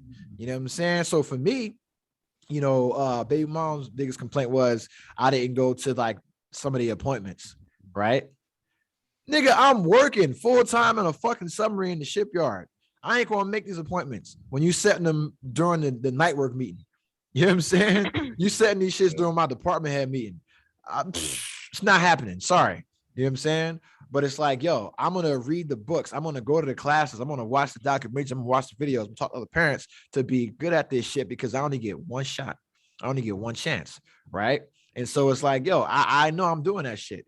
But it's like that doesn't go for every parent. You know what I mean? And unfortunately, people don't take this shit as serious as it is. And then even after the shit happens, it's like, yo, you have to keep working. You have to keep getting better. You can always improve on your parenting skills, you know? And so for me, it's like, yo, I look at, I basically like niggas be like, oh, you're so good with your daughter, blah, blah, blah, blah, blah, blah, blah, blah, blah. I'm like, my nigga, I just look at JR and copy this nigga shit bar for bar. That's it. You know what I'm saying? This nigga stole my whole flow, bar for bar. Yeah, I copied this nigga whole shit. You know what I'm saying? So I'm like, what did he do with his daughters? I'm gonna do the same shit. That's it. You know what I'm saying? I'm like, what did Bruce do? What did our father do with his daughters? I'm gonna do the same shit. You know what I'm saying? It's like I ain't reinventing nothing. It's just, you know, huh?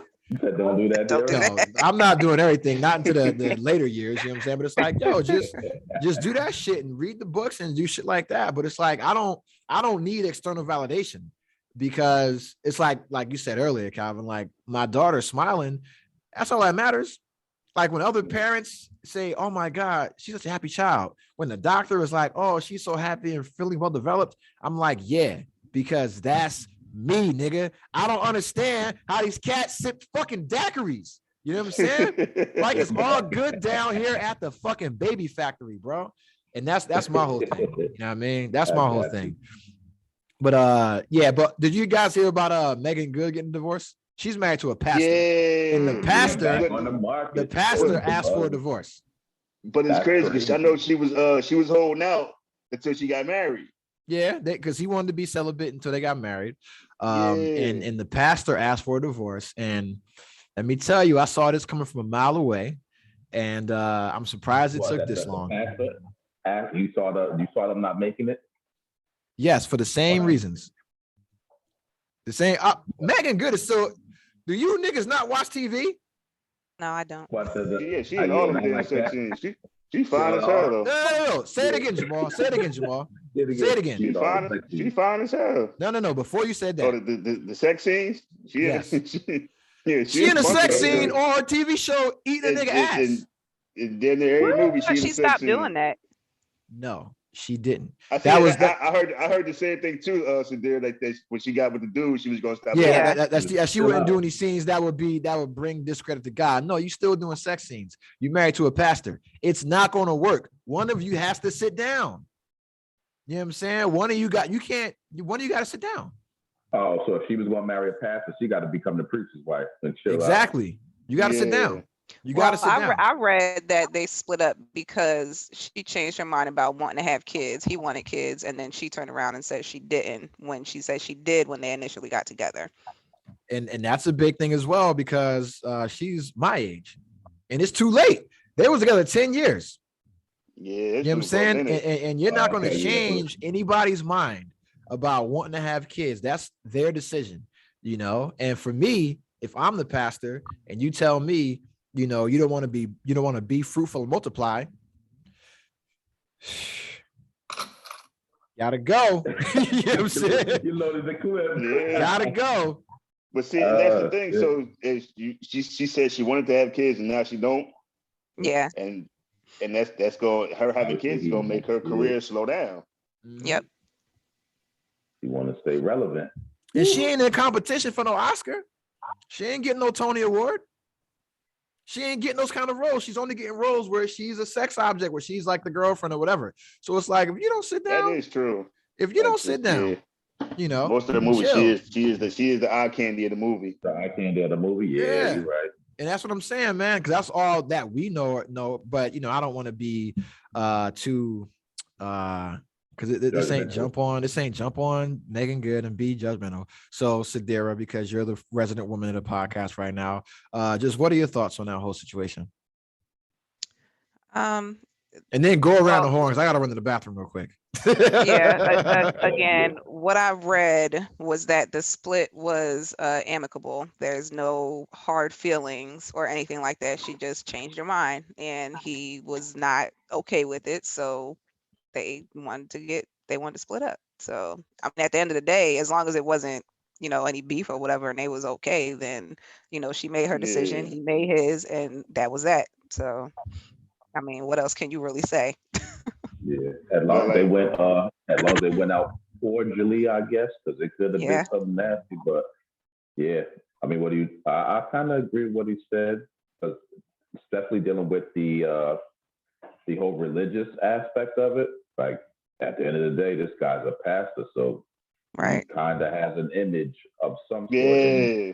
You can't have first lady up there backing it. It ain't gonna be like, your wife is over here doing this, but you like, what's going on? I mean, that's the same thing with Meghan Markle. She married the prince, so she stepped down from doing all her acting and stuff because she can't be on TV doing all that crazy. Not that she was doing anything crazy. She married a prince. Shit, if I marry a princess, thing, I'm cutting all shit out. I got a kingdom now. Yeah, I ain't doing shit. I'm gonna play my role, goddamn it. I guess that'll be that. You'd have to be I guess you'd have to be all in. That's like I keep saying Oprah and Stedman. Like I don't think Oprah married dude.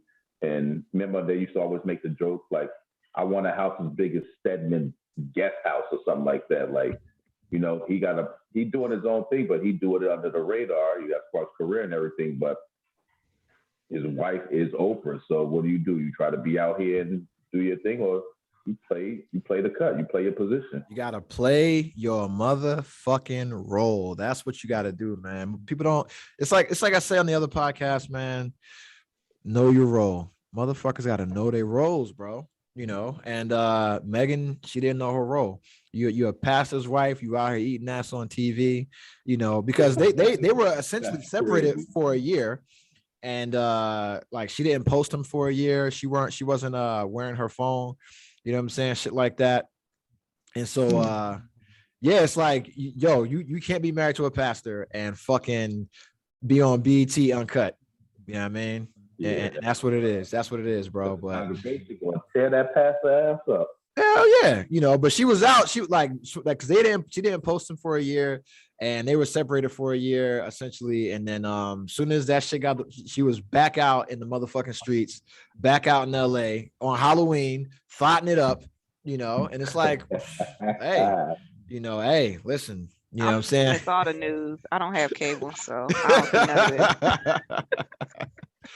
Hold on, we got another guest joining us. We got my man Jordan Becker.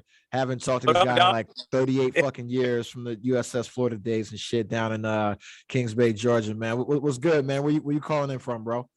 Calling in from Fort Lauderdale, bro. Good morning.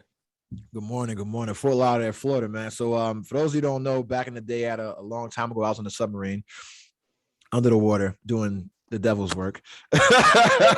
And my man Jordan, he was definitely, so besides being like a cool dude, he knew a lot about underground rap. You know what I'm saying? More so than myself.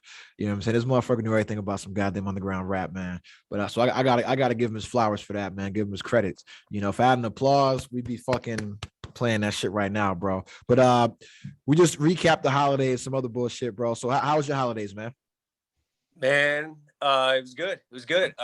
Fucking here, let me my girlfriend's sleeping. I didn't expect to do this. I saw your little link and I hopped on real quick. Give me 2 seconds. Hey, we live, baby. Yeah. Okay, yeah. So holidays was great, bro. Holidays was great. Thanksgiving was a little harder. Got a lot of people in my family dealing with drug addiction and shit like that. Everyone's disconnected on Xanax and all that bullshit. Just being real with you. But this year, man, not to hijack your podcast and shit, but I've just been really on this mission to spread that positive shit, to really give people the tools they need to fix themselves, because you can't fix some people, but you can at least give them shine a little light in the right way, the direction of the path they need to be walking and whatever. Absolutely. Real good. Just, share that energy and letting that shit fucking bounce off one another and people just feed off of it. That route and the lesson. But it's good. Keep it short. That's what's up, man. That's what's up. No, I mean, that's like a thing we talk about here on the pod, man. Is like, you can't change anybody, but you can give them the tools and the resources, and you can be there as a pillar, as a supportive system, But at the end of the day, people gotta want to change, for themselves, man. So no, I definitely applaud that, man. I appreciate that, because a lot of people will just give up on folks. Like when they're going through shit, It's easy. They were like, I don't fuck with you anymore, you know, and just let you just fucking suffer, you know. But you know, life is about people, man, relationships, and maintaining them, you know, and how can you? Well, I like to think is how can you be of service to other people? You know what I'm saying? And that's super important, bro. So what was that? Oh, that's Jamal. Oh, that's wifey. Yeah, it's my daughter. That's your daughter? Hey, tell her Santa Claus ain't real. You would. Gee, I think this gonna be our last year believing that shit. Next year, I'm like, nah, listen, that nigga's out here. I got a question, man, because it's the holidays and all that kind of shit, and this is, you know, me. I got my little Terramana tequila right here, man. When's the last time you and your partner were like fucked up or faded? And we'll start with you, Jordan, because you just came on the pod, man. So when's the last time you and your lady were in a nice frame of mind, having a good time? All right, so Meach, I told you we need to catch up and let you know what path I'm on, but shit, last night, like last night about using certain tools, like how do you want me to speak? You want me to be real 100 with you? Be real. Hey man, listen, I smoke weed until I couldn't smoke weed anymore, bro. So like, there's a lot of hidden knowledge in this world, bro. Knowledge for self, you gotta fucking find it yourself, you gotta work it through. But psychedelics are a motherfucker, bro. Like as you can already tell, my look has changed. My evolution is fucking grown to a, you know, and again, the ego is way the fuck over here. There ain't no fucking like clout, like, oh, look at me, I'm cool, I'm fucking enlightened. But there's certain things you can do, microdosing, ketamine treatment, all that shit, bro. I don't know if anyone here in this room is even fucking vibing with that or understands it, but it's something I do regularly, and it increases my performance, man. I'm on a mission to be able to super task my life away and self mastery. But yeah, it's not a daily routine, but it's a regular routine that keeps me in focus and in light with what I need to do. My objective. Again, these things are tools. I don't like to get like bucked up per se. You know what I'm saying? I don't like to, like, when I disassociate, I'm not trying to like disassociate away the pain and all this shit. I try to get away from the ego, get away from oneself that we're programmed to be, so I can better improve my life, my surroundings, my people. And yeah. So when's the last time you and my shorty got fucked up? Like, I mean, you know, you catch a buzz when you do that kind of shit, but it's way different. It's way different. And we can talk more. I don't need to be blowing your fucking podcast up talking about. Hey, listen, I talked about getting high and showing the EMT my butthole, bro. So you're fine, man. So or DMT wormhole. I didn't hear it. No, I talked about smoking weed and then having an allergic reaction and then showing the EMT my butthole. You know what I'm saying? Because I was like I was allergic to it. It was the pollen. So like when I was in Hawaii and in DC buying like the Primo shit, it was hypoallergenic, so I wasn't having a reaction. But then when I bought some shake, I was having an allergic reaction to the fucking pollen and shit. So I had to call the EMTs. And Slox, I had y'all on the fucking on a group chat. Yeah, and the EMTs in the house taking my blood pressure and shit. I had to call them twice, bro. And I showed them my butthole because I asked them, "Do you see any swelling on my legs?" And I put my pants down and showed him my butthole. And then he was like, "Yo." But yeah, so here's a question, man, because I'm all about that, bro. I believe in the power of natural medicine, right? And so I'm like, yo, I have a friend that went down to South America and did like a whole ayahuasca training program for like 3 months. 3 fucking months. You got to go out in the jungle, learn about this shit, go with a shaman. Yeah, you got to like harvest it, make it, and then just do it by yourself for like a month straight, damn near, right? And I'm like, yo, I kind of want to do that, but I don't want to end up on a t-shirt. You know what I'm saying? No. Hey, I haven't done ayahuasca, but dimethyltryptamine, DMT. Are you hip to any of that shit? Mm-hmm. Real talk. It does put you in connection with a whole another dimension of beings, the creators. It's beautiful. This is anecdotal. Don't take it from me. Please do your research. There's a very good documentary actually. comes out of a University of Michigan lab group. Due to the 1970s drug laws and the war on drugs that have depleted our ability to really research and understand the development of psilocybin research, LSD, MDMA, ketamine, how all these things reflect and work on treating depression, fighting the ego, finding one's true self in nature, understanding our purpose in life, blase. Basically, right now, the science is moving very, very rapidly. Dimethyltryptamine, it actually is created all throughout the body, the liver, the lungs, the heart, the pineal gland, the visual cortex.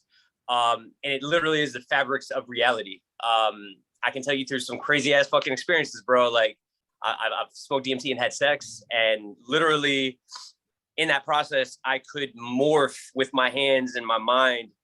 My girlfriend, my female counterpart, like I grab onto her waist and pull out, and her waist would expand. And this is no shit you like this in there. I could edit and it's a lot to just be like morning fucking first time we talked in a minute, but I'm telling you all this shit. Like, bro, I'll talk to you about it on the side. Bro, hey, I'm about to get some DMT and fuck my bitch like Doctor Strange, dog. Have her in another dimension, dog. Oh yeah. You ever been to the mall for the Build-A-Bear? Yeah. Get bigger boobies, fucking wider hips. No, because let me tell you, man. Because I've done edibles, bro. I've done edibles, and that shit. Let me tell you, it's a journey. You know what I'm saying? And I had somebody that was more experienced, and they were like my guides. They made sure I didn't fucking like jump off my balcony. But it was fucking nuts, bro. Like it was like, you think the movies and how it's depicted on television is like just false and like bullshit. Nah, man, it's kind of like that. That's true. Man, but it's all in your mind though. It's all in your mind though. So you make it what it is. So if you're in like a good state, a safe space, if you're like in a good headspace, it's cool. But if you're like worried about shit or thinking about shit, you got like anxiety you're dealing with, that shit is gonna come right there. Set and setting, 100%, bro. Yeah. I tried to do things when I was younger, not knowing enough, not having enough knowledge and wisdom on the elements, dealing with my own demons, dealing with, being in the fucking military, dog, having a divorce under my belt, coming back from deployments, coming back, eat mushrooms and shit. Like I had great experiences and shit, but when I tried dimethyltryptamine the first couple times, like just wasn't ready for it. I wasn't in the right place. And it's unique, man. Having like a bad trip, for lack of a better term. No, I mean like psychedelics really don't. Your risk of having a bad trip on a psychedelic is very, very minuscule unless you're really not in a good fucking groove in general. Like if you're not vibrating properly all the time, you're always like stressed the fuck out. Yo, my mom's is always tripping. Rent's due. Fucking kids is screaming. Place is dirty. There's so many things you got to keep your ducks in a line. Always be on top of your shit and your bubble. Your bubble has to be clean. Your bubble has to be regulated in a certain sense where you just step out and really expect to have advantages. But in general, it's all about consumption amount. What are you doing? How much are you doing? You microdose something, you're never gonna have a bad trip. It's always gonna be beneficial. But when you start to go on that psychonaut journey, when you start to really elevate and you really want to find answers and download some material, man, it's you got to make sure you're ready for it, because if you got underlying issues, or if you got your phone blowing up, or you got somebody who's not on that vibe with you, knocking at the door, like it's gonna trigger you. And if you don't know how to control those triggers, if you're not experienced enough to do it, that's where bad trips come from. But anyway, it's you gotta make sure you have your shit, in order. To fucking really get to that. So Sadira, because you got your man. He's kind of square. When's the last time you guys were catching a nice little vibe or something like that? Kind of Well, he's not a drinker, so. Hey, you got to drink. I'm just saying, y'all can get some mushrooms and get, what I'm saying, and have some fun. No, none of that. It's been a while. Because you're a drinker. So how is that being somebody that likes to partake in a beverage or two, and then dating somebody that doesn't consume? No. Yeah.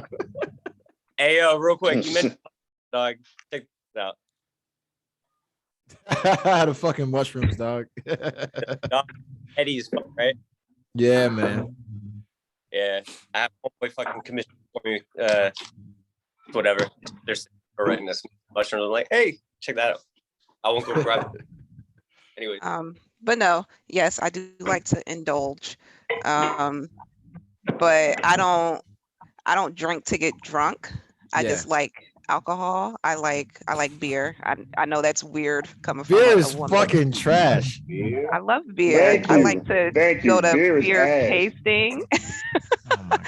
I like to try the different types of beer. Yeah. Different ales and stuff. And I went through a phase where I was like all about beer, and then I'm be honest, like beer just had me taking mad shits, bro. You know what I'm saying? Like, that's all beer. Beer's make you take a piss. That's it. Yeah, I don't drink it a lot. If I go to like a different restaurant and they have different types of beers, then I'll try them out. Like into like craft beers and shit. Like you like go, hops is in this thing. And that's cool. Right. That's cool. Yeah. Yeah, when we went down to North Carolina, the Airbnb that we stayed at, the guy actually owned a brewery. Mm-hmm. So he gave us like a free tour and gave us like a flight of beers to taste all for free. So, you know, that is stuff like that I like to do when it comes to beer. But as far as those Christmas pancakes you had, those were they didn't make it. Those were good though. Those Christmas pancake beers. Oh yeah, the stouts. Yeah. My daughter spilled mine on me, so yeah, that was traumatic for you. Yes. But as far as drinking, no, I'll sip. I stopped drinking wine because I will break out because of the sugar. I only drink it on occasion. So we had some for Christmas dinner since we had some prime rib on the menu. But I used to drink vodka, but if I drink too much, I will black out. So I don't drink vodka. So my go-to right now. What do you mean? You were just drinking that Thanksgiving. It was tequila. Oh, that's my bad. go-to. Yeah. So black out vodka, Eddie. That's so wild. Yeah. So I could drink tequila, but if I drink too much vodka, it's not a good ending to the story. So yeah. That's wild that you say that, because vodka makes me do that. Like I've done that twice. Pedal bike tour in Nashville. It was vodka and lemonade, and you ride it, you drink your vodka lemonade. Yeah. And I remember the night up until a certain point, and I don't know how me and Monica got back to the hotel, but woke up, we had a shit full of ones, and she had on my shirt. And the last thing I remember was the club, and then waking up in the hotel room. And it wasn't like that was it. Like there's a whole part of that night that was gone. Yeah. And so that was that time. And then you asked the question, the last time we've been was the anniversary was in Vegas. And I shit you not, I'm watching The Hangover in Vegas. That's awesome because I'm looking at all that shit out my window. And then we go out that night. We go to the Cosmopolitan, have a couple drinks there, then go to the Paris, and it's an outdoor bar. And it's one of those, you pay $150, it might cost you $50 to get in, and the rest goes to your drink tab type thing.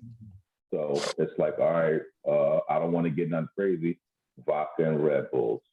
And I'm on those all night. And I was chill. I wasn't ridiculous. I'm not a belligerent. I'm a happy drunk. But I remember having a good ass time. And then I woke up the next morning looking at the wife and like, hey, what happened? And she's like, what you need? So the part of the night after I remember, I'm taking video and everything. It was a part of the night that I don't remember, like it blacked out. She was like, oh yeah, you fell asleep in the bathtub, shit like that. Like, I was slumped in the bathtub. And then it was like, for real, she's like, yeah. And then it was another part that she had to show me pictures. Like we was taking pictures in front of a Christmas tree and shit. And I'm looking crazy, looking respectable, but crazy. But I don't remember taking those pictures. So yeah, that vodka and Red Bull, that vodka will sneak up on you. Delete some shit. Yeah. What about you, Slox? When the last time you and your lady, you know what I'm saying, got saucy? We was both hammered. It's been a minute. The older I get, the less I drink. So the less I get, the quicker I get drunk now. So back when we first met, we was out in Atlantic City. Me, her college roommate, and her college roommate had put me onto the Jolly Rancher drink. Yeah, oh, this motherfucker. Hey, listen, but listen, they gonna creep up on you, so be careful. I'm thinking, fuck that. I drink, because my drink before was always cranberry and vodka. So I could drink which is equally as sus. Yeah. That's a girl's drink, bro. Hey, listen, man. This motherfucker watch Sex in the City, dog. I don't do dark liquor. My shit is Grey Goose, Ciroc, shit like that. So I'm like, I'm sitting there. I knock like 5 back in like 10 minutes. Oh, you wild, bro. But I didn't know. Yeah, so within like a half hour of that, I was fucked up. My wife was, I don't know what she was drinking, but she was hammered. And our friend, had to drive, so she really couldn't drink like that. But that was the last time we was both together, like hammered at the same time. Other than that, like usually when we go out, either she's driving, I'll drink some, or if I'm driving, she'll sip on something. We don't drink that much as much as we used to now. Like on New Year's Eve, we'll have like some champagne or some wine or something. But we don't go too heavy with it now. But like when we first started dating, like we was out somewhere, it was alcohol present. Going in. Yeah, we going in. We was going in. All right, so we're talking about significant others, man, and I have to ask you a question, Sadira. I'm gonna start with you because you're a woman. Farts, tampons, and poop. All right. Okay. Where we going? All three are very, this is some. Where is this going? I'm just saying. Listen. Just follow me here. Follow me on this journey, man. All natural. All natural. When they're all natural, right? So, when are you comfortable farting in front of your guy? And when are you comfortable putting a tampon in his toilet? And then when are you comfortable taking? Oh, you put it in the trash. My bad. You see us how dumb I am. Put it in the toilet. Trying to fuck your shit up. Nigga put a maxi pad in the toilet. Like, why won't flush? But yo, why? And when are you comfortable? When are you comfortable taking a poop with your guy in the house? Never. What? So you make Brian leave before he take a shit? No. You like, yo, go to Whole Foods. No. I'm gonna go to Home Depot and build me a sink, goddammit. No, I mean I'm comfortable with that. Grass, so in bed. No. Do you leave bed to fart, or do you fart while you're in bed? Well, if he's sleeping, yes. Damn. Surprise, motherfucker. I feel safe. People need to be more open, man. We are all creatures. Like, oh my god, wild to me. Yeah, that's crazy. So okay. So you fart in front of your girl, Jordan? Bro, are you kidding me? Yeah. Yo, because I'll leave the room. Because like my farts stink, bro. My shit stinks. See, that's that new phase shit though. Nigga, I'm farting. Yeah. I'm taking the shit with the door open. Nigga, fuck out of here. Oh my god. Yo, I'm taking the shit with the door open. That is and bad. still be talking. Well, fat for real. So no, they're all natural bodily functions, and we That doesn't all mean do you gotta them. share it with everybody. Yeah, I know my farts to. stink, dude. My farts stink. My shit stink too. Look, I don't like smelling my shit. I be ashamed. When you married me, you married the smell. Goddamn it, let's ride out. You married these insides. Let's go. Hell yeah. But like it's crazy though. When I first met my wife, right, when we was first dating, we had the distance thing. So when she would come visit me, like all we used to do was go out to eat and fuck. Literally, like that's all. Movies, dinner, fucking. So we get back to the crib, She'd be at my house for like the whole weekend and not use the bathroom. So like, for like the first 3 months, I'm like, yo, when did she take a shit? So I'm like, ain't no way I have. We just left motherfucking Applebee's and Fridays. All this. You ain't got to take a shit. No way. Got the extra reservoir and shit. Yeah, I'm like, yo, so when is she? And you got a long ass train ride, bus ride home. But when is she gonna take a shit?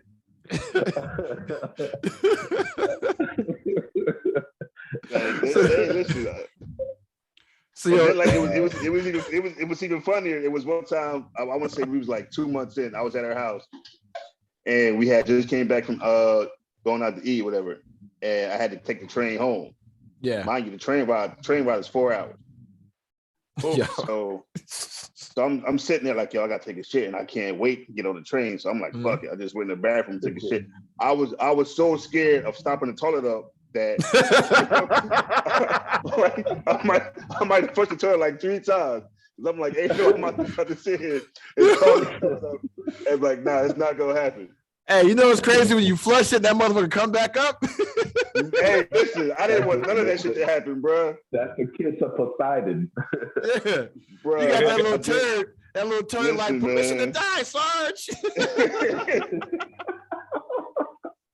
Like, yeah. But like once she got comfortable inside the door, and I'm like, all right, fuck it, we in there now. Let's roll out. Yeah. So, yo, Jordan, man, when did you and your lady get comfortable exercising those bodily functions? I mean, bro, like, so me and her, we've been together like 4.5 years or so. I would say within the first like 2 weeks, man. Like, I'm a pretty open person. I'm pretty open, and I can have dialogue any time of day. I can communicate the message of understanding. Like, I want people to be comfortable around me. I don't want nobody type of way holding anything back. Anything. Literally. Now, I'm saying, like, be you. I understand. Oh, you're on your period. All right, cool. Like, fucking do what you need to do. I'm not bothered by seeing fucking wrappers and tampons in the trash. Don't let the cats get into it. Whatever the fuck. Weird fucking, like, you just, you don't, shame is a motherfucker. People find shame in too many things, bro. You just gotta be comfortable. But yeah, real quick with any relationship I've ever been in. I remember you met my ex-wife, but the girls I was dating and shit, bro, I was like, man, I'll fart on the first date, bro. I don't give a fuck. That's what's up, man. He go shake hands and go right to the toilet and shit. Like, nice to meet you. Can I use the bathroom? You go to a Mexican restaurant, like, yo, let me get the refried beans, extra. You know what I'm saying? Extra refried beans. Doing that, I'm saying, it's like, yo, it's a relative nature, man. It's fucking, I think in a way, it breaks down boundaries real fast. Like, hey, quick, it does. It does. It definitely does. See, and that's the thing. When my wife did it, and I knew about it, I was like, okay, she's 100% comfortable here now. Yeah, you know what I'm saying? Right. It gives you closure. Like, all right, so yeah. So Calvin, man, when is your lady, what I'm saying, drop that duker in front of you, bro? She's still not gonna drop the deuce.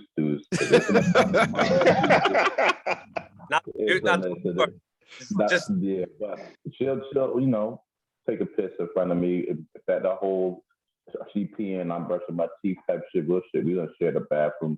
We got real intimate, real close, and now, I have no issues because it's damn near every morning. She's down getting her coffee, and I'm in the downstairs bathroom, and the door's open, and I'm talking from there. Why you have the door open, dog? Communication, bro. Yeah. Like, you want one of the you playing fetch with the dog taking the shit, like, yo. Yeah, the dogs come in, they get their pets, the cats rolling. How y'all doing? And I'm on my phone. That's what I'm talking. Hey, no. This we in this together now. So But yeah, it got real quick. I say it got real quick being that with all the periods and all that stuff. But I think because I remember even me first meeting her, I remember specifically going to the kitchen at least 5 times because I had a fart on my stomach that I did not want to drop there in the living room. Straight up, like, yo, you want some more juice? You know, I was going to get that juice to let it out. Man, that was the first meeting, but once we got comfortable, it's a wrap. So it's nothing now. Yeah. Because me, I consume like a lot of plant-based shit. You know what I'm saying? So it's like when you have like a plant-based diet, those farts smell bad. You know what I'm saying? Like, yo, the earth comes out of you. You know what I'm saying? So I'm sitting here eating like plant-based protein shit or like just mad vegetables, things like that, and spinach and all this shit, kale. And it's like, yo, that shit smells bad as fuck coming out. You know what I'm saying? So you fart, you gotta clear the room, bro. You gotta open a window or something. You know what I'm saying? So you got to let her know you're gonna be with me. You got to deal with the smell. I'll be like, yo, don't nobody come in here for 35, 45 minutes. You know what I'm saying? Like, that's me, bro. But yo, so here, honestly, like when your diet is like from one extreme to the other, that's the worst. Like people who eat plant-based diets consistently, their body naturally starts to compensate that shit and it lessens the effect. But I'll tell you, like somebody who likes to eat hot wings one day and then have fucking mahi Caesar salad the next, like it just fucking stomach's like, what am I doing? All right, vent. Yeah. You gonna get all this shit too. Yeah. And my thing is, I'm kind of lactose intolerant, but I love cooking with butter. Like I don't eat like dairy. I don't drink whole milk, things like that, but I love cooking with butter. And so when I'll cook these like foods and like with the sauces, man, like if I'm making pasta, it's like I'll have like almond milk, but then I'm like putting mad butter and cheese in that shit, man. And that shit comes back out, bro. It's not good. It's not good, bro. It's like, yo, it's like imagine what I don't know if y'all watch fucking Lord of the Rings. Imagine what Mordor smells like, bro. Just mad sulfur and fucking. You're like, damn, Smeagol, you live here, nigga. You live like this. It's like, yo, kale is the worst, bro. If you eat kale, yo, don't have a girlfriend, bro. Like, yo, and that's, I'm telling you, man, and it's just like, that's also why it's like for me, it's like if I'm dating somebody, I prefer you to not be a vegetarian. You know what I'm saying? Because you're going to eat a lot of kale, and those are the worst farts. You know what I'm saying? Those are the worst farts, and they're often. I remember back when I was on my workout tip a lot more, like back in the Navy and shit. Fucking protein farts, bro. Yep, protein farts, bro. Those are the worst, man. Those are clear room. Those are clear room. Fart in my fucking my coveralls, just fucking staying in line for and showers. That shit stays there, and then like you gotta like kind of like pull it up, and then it comes out. You gotta unzip it, and it's just like Sadira, you know about that too. Yeah, I know. Hey, Meach.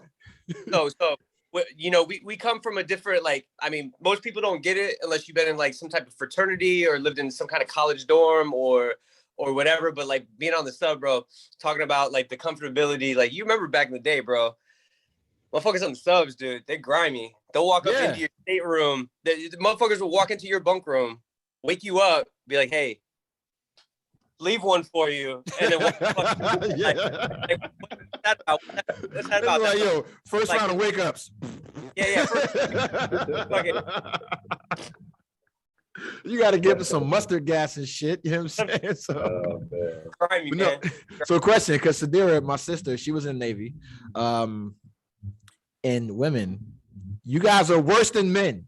All right? You guys are worse than men in the Navy, in the military. Because y'all bunk rooms be nasty. You know what I'm saying? And y'all guts are bad. Y'all don't eat right, and y'all got some bad guts. You know what I'm saying? So what's like the worst lady fart that you smelled? You know what I'm saying? No, like she's like the one I gave before I left the boat. I mean, I wasn't. We didn't do that. Not where I would. Y'all didn't just fart. Y'all didn't just fart. No, ain't no way. No, I bunked. No, I bunked with some actually very clean women. Okay, so in the sonar shack, y'all wasn't letting them rip. No, I wasn't in the Sonar Shack that long, so I don't really have any real Navy experience when it comes to that stuff. But no, the women that I bunked with were very clean, and they were women, so they weren't the nasty kind that y'all dealt with. So, the women on submarines are the cleanest of the clean. I'm not saying on the submarines. I'm saying in general. I'm lying. No, but why are you throwing shots at our chicks, dog? No. So here's a serious question. So when did your guy get comfortable farting or pooping around you? I think it was always. It's never an intentional. Oh, I'm a fart because you're in the room. But if it slipped out, whatever, no big deal. But I mean, it's whatever.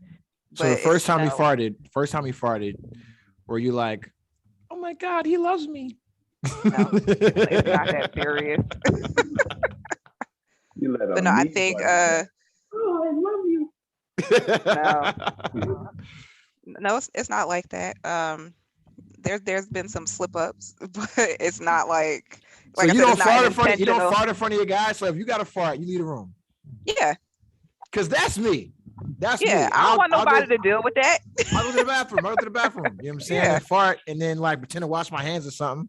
Let me tell you, I'm so bad. If I fart, I will go take a fucking a wet wipe and wipe my ass. You know what I'm saying? Because I'm like, yo, bro. I'm like, you can't be here. You shall not pass. Oh my God.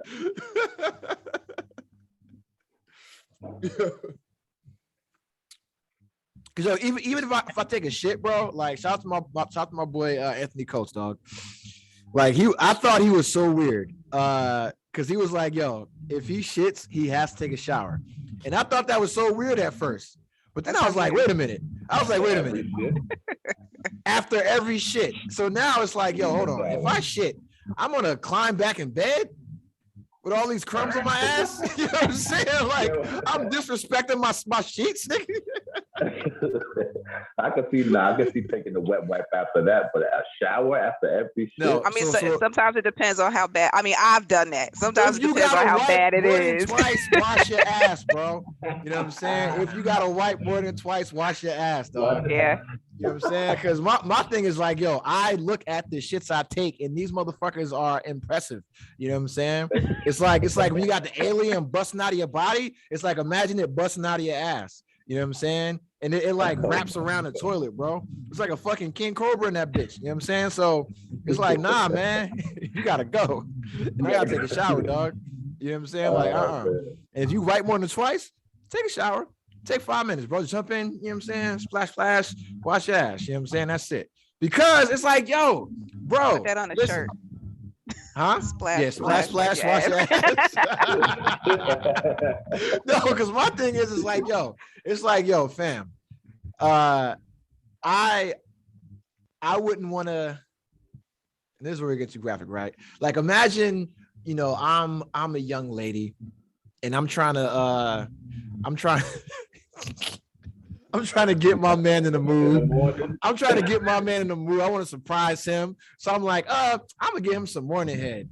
And he done got up, took a shit in the middle of the night, and then take a shower. You know what I'm saying? Oh, man, that's what I'm saying.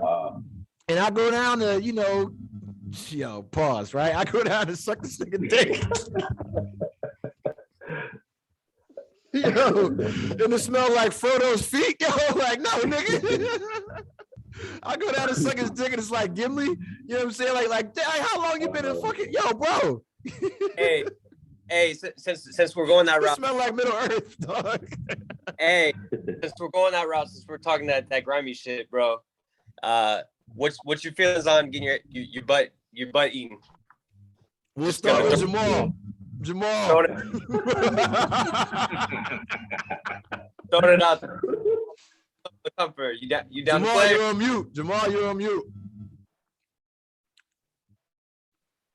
Yeah, can y'all hear me? We hear you now. Yeah. Not fucking happening. No way in fucking hell. No, get the fuck away from me. You're not putting your mouth nowhere near my ass. Not going. You're not putting nothing in my butt. No. Don't That's even ask because you me. don't shave your butt, dude. Why should I? Dude, because when you poop, after you wipe, there's still poop on your butt hair. Yes. And that's why I got a rag that I use for that reason after I wipe. You Fuck put the rag right back on the towel rack, so it got I got a stack because now we got the bathroom is separate from the rest of the shower and shit. So it's a little door next to the toilet. I got a stand. I got a stack of paper washcloths on it.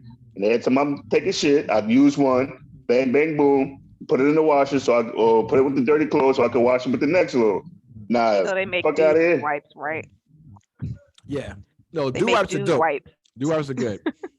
Oh, yeah, I've seen that. Yeah, there's literally a company that's like they're called Dew Wipes. You're right. There's organizations that like try to like fucking make the bro effect for like hygienics and shit. Like, dude wipes. You want to clean, bro? Yeah, because the normal like flushable wipes, they'll rip when you're really trying to get up in there. They'll rip. Yeah. So Dew wipes, like, I mean, you've been in a boat. The Dew wipes, like no shit, Kim wipes. It's like a wet Kim wipe, and it's not gonna rip, so you can get all up in there. Braids in it. Yeah. Yeah, man, that shit got fucking carbon fiber woven in it. You know what I'm saying? Yeah, So, I'm not shaving my ass. You're not doing nothing to my ass. so you're not getting your ass saved, Jamal. You are so close-minded. Yeah. When it comes to that, I will be. Yes, I am. So, Bro, Sadira. Nope, you can just get me. Nope. Nope. Next. What about a finger? No.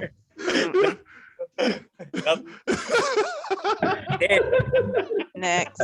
I'll come back in 5 minutes. She might get some more fucking tequila.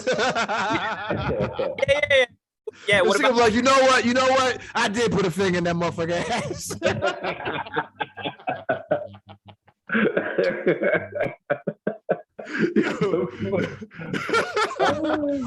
So yo, Calvin, bro, you got them legs cocked up, bro? I got the legs. You doing a little Kim pose on a woman's face? Nah, man, I ain't gonna lie. Had an old bird put me on, an old bird, and she made me go get in the shower, blah, blah, blah. I want to do something special for you. And then she did it, and it felt weird as fuck because all your masculinity gets taken out of you. Yo, the ego, bro. Yeah. I guess ego, because it's like, what the fuck, man? Like, no, I don't like this shit. No. You in there sounding like Prince, like, ooh.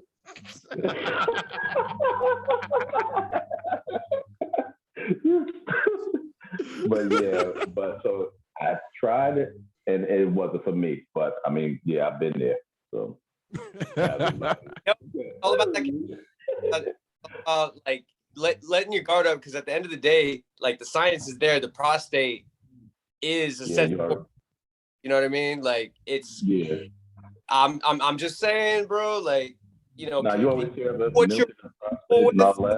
don't limit yourself, because there's a lot out there for pleasure. You know, fuck all this pain shit. Like no S&M. I don't like being fucking whipped or fucking smacked or that. But like, bro, we all out here to fucking just live and experience. We're sensatory organisms, just trying to be stimulated in one another, whether it's through drugs, sex, visual entertainment, music, experiences, laughter, camaraderie. Like these are all things that give us pleasure. But you got to open your mind up. You got to open your butthole up sometimes too.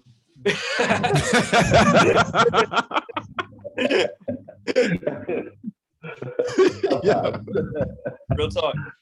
Yeah, let me tell you, because I mean, like, a lot of it depends on the type of women that you date. You know what I'm saying? Because, you know, some women ain't fucking with that shit, right? Some women are, right? It just depends.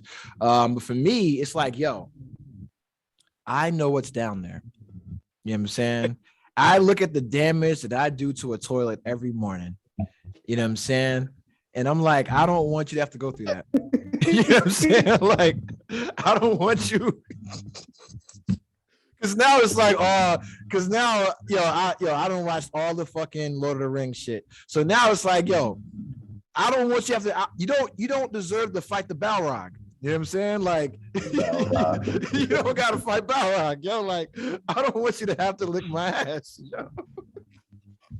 Like if you want to do it, you can do it once. Everybody gets one, just like Spider-Man. But it's like, yo, listen, you don't gotta do it again. You know what I'm saying? Because it's like, I know what I do every morning. You know what I'm saying? And that is a fucking crime scene.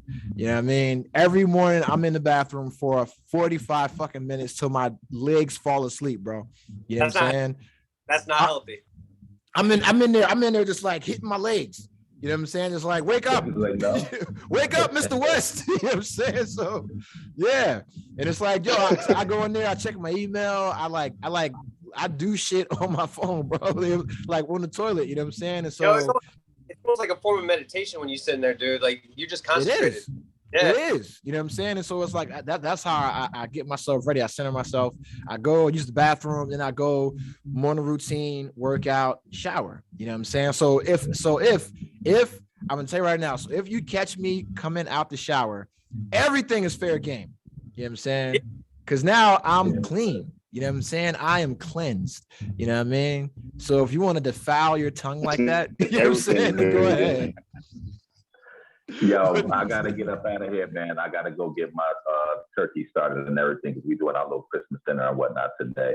But just wanted to say everybody have happy holidays and all that. It's good talking with y'all. All right, man. Just keep that in mind. Open your mind and your ass cheeks, bro. And your soul sometimes. Yeah. Hey, don't do it, Cal. Don't do it, Calvin. So here's a question. You know what I'm saying? And we'll talk about like your circle of friends, you know. And a lot of times as dudes, we get blamed for having a bad circle of friends. So does your lady have a good circle of friends? And then for you, Sadira, does your man, does he have a good, positive circle of friends? You want me to answer right now? Sure. Because while you're answering, I'm gonna refresh my drink. Yes, I think so. Do they talk that often? Not really, but everybody has their own lives, careers, and all that fun stuff. But I know they're in this group chat together, so there's a lot of constant back and forth with communication. But yeah, for the most part, I think they're good. And then y'all can answer. Hey, can y'all hear me? Yeah. Then my shit be fucking up. Fucking, I can't wait to get my goddamn internet in tomorrow. No stress.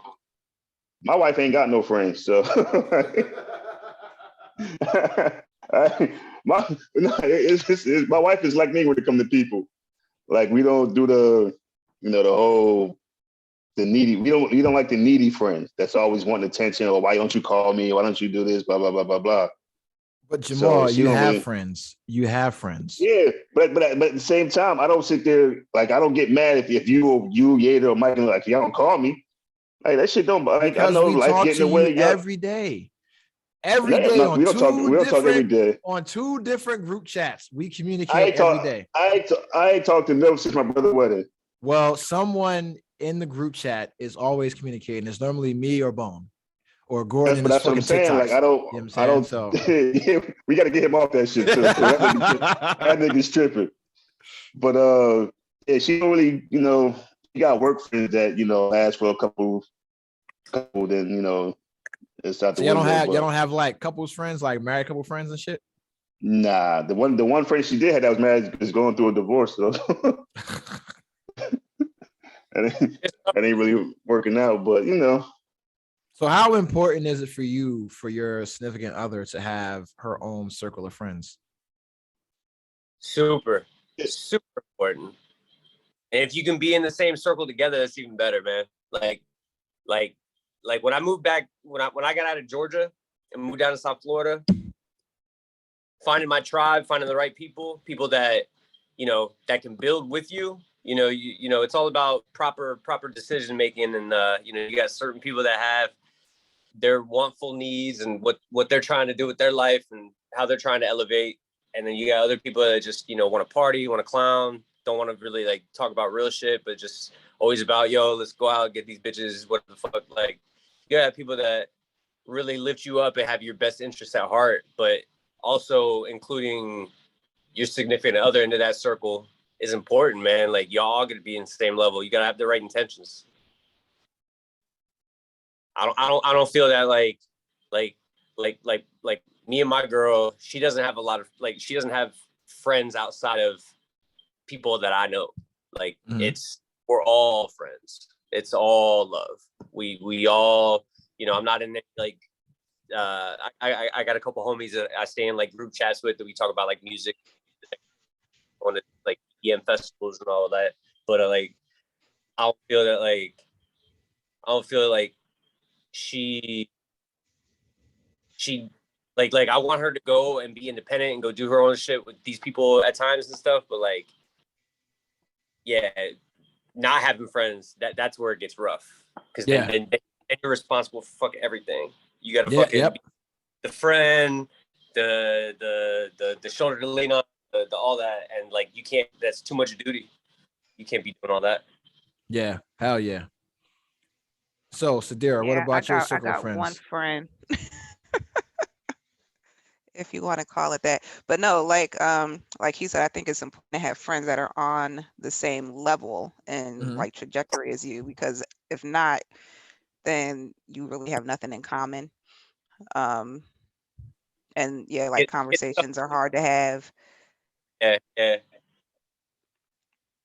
So I don't know. I mean, the one friend, like, I'm in a group chat with a couple girls from work, and like we'll message every so often, but it's never talking about anything important. It's like we're cracking jokes on somebody or just talking about work, but it's never anything, you know, oh, what's everybody's job goals, nothing like that. It's just a random. So why not? We were friends at work. What prevents that from happening? We're all on different pages, different levels. Like, where I'm at in my situation. I got goals and I got stuff I'm aiming for, whatever. The other young lady, she's all about, me and her, I think she's like a year younger than me, but she's out there trying to model and do acting and all this other stuff. She's like off the grid a lot of the time doing photo shoots and all this other stuff. And she's young and she's still out there, hanging out with her friends, going to lounges and restaurants and eating out. Every video she posts up, she got food in front of her, a drink, whatever, in a group of people. I don't do that. That's not something I'm into. The other friend that I'm closer with, she's older. She 49 years old. Dating a young guy. She's just getting her life together because she just got out of a marriage. I think she's been divorced now for maybe 3 years. So she's like starting over pretty much because she was married to that guy. She was with him since high school. So all her kids are grown. So she's kind of starting over in her life. So she's trying to get her groove back then, like Stella. Yeah, yep, Stella, yep. So, that's where she is. And she all about her man and all this other stuff. And I'm just like, okay, she in her little bubble. We talk every so often and we might go to brunch. And then the other one, she's always kind of been to herself. She's a single mom. Her daughter's 11, 12 years old. So, she all about that. So we're all on different. So she's a single mom, just like you. Kid is almost the same age as yours. You don't think you guys would be good friends? Our personalities are too different. What's the personality difference? She's just very to herself. Like, she doesn't go out. I mean, I don't know. Even in the office, we didn't mesh well. Like, me and the other two, like, we all worked in the same office. Like, me and one girl was in one office and the other two were in the other office, and we were sitting right next to each other. But we just never had that relationship. Thank you. So I don't know. It was never there. And she never tried to insert herself into that, whatever. It was like she was just there, like a fly on the wall. Okay, and we included her. So have you opened up to her and said, hey, like, blah, or whatever? Or like, have you shared any kind of personal shit with her? No. So then why would she I never had open that up to you? connection. I don't You have expect to her make that and connection. I didn't feel it was necessary. Look, I already don't like Why people as don't it you is. want friends, Sadira? All right, that's the question. Why do I don't people like get dealing with too old many and they people want to make new friends? because it's stressful. It's a No, lot of it's work. not. Yes, it is. It actually makes shit easier It takes a lot of because energy. Sometimes. Friendships to find common bonds and shit. She's right. It's stressful, man. You got to really get to know people. You really got to fucking you got to risk a lot. You know, you start opening yourself you up. gotta be vulnerable. You gotta be vulnerable. Yeah. Yeah. Like there's only a few people who have ever seen me cry and my whole entire life. He hasn't even seen me cry. My own guy hasn't even seen me cry, right? So the one girl, the one I hang out with who's older, she has seen me cry more than one because I trust her. I don't not saying I don't trust him, but you know, I've let my guard down enough because we've opened up, we've had similar life experiences, stuff like that. So, you know, I allow myself to be vulnerable in that moment. So she's like one of the very few people who has ever seen me like actually break down and cry. So, you know, outside of that, no, I don't get like that with a lot of people. Yeah. Yeah, it's hard because expectations and then you get let down. It's just like, why keep doing this? You keep going this roundabout circle of fucking self up, being vulnerable, not getting what you're putting back out and feeling a level of disdain and jadedness. Yeah, for sure. Because for me, I'm a little weird, right? Like for me, it's like, yo, if we were ever cool at any point in the history of the world, right, and we stop talking for whatever happens, we're still good. Yeah, it's like in my head, we're still good. So like, and that happens a lot with the Navy. It's like, yo, like we were cool and shit, and then you went here, I went here, and we ain't talked for 20 years. Like we're still good.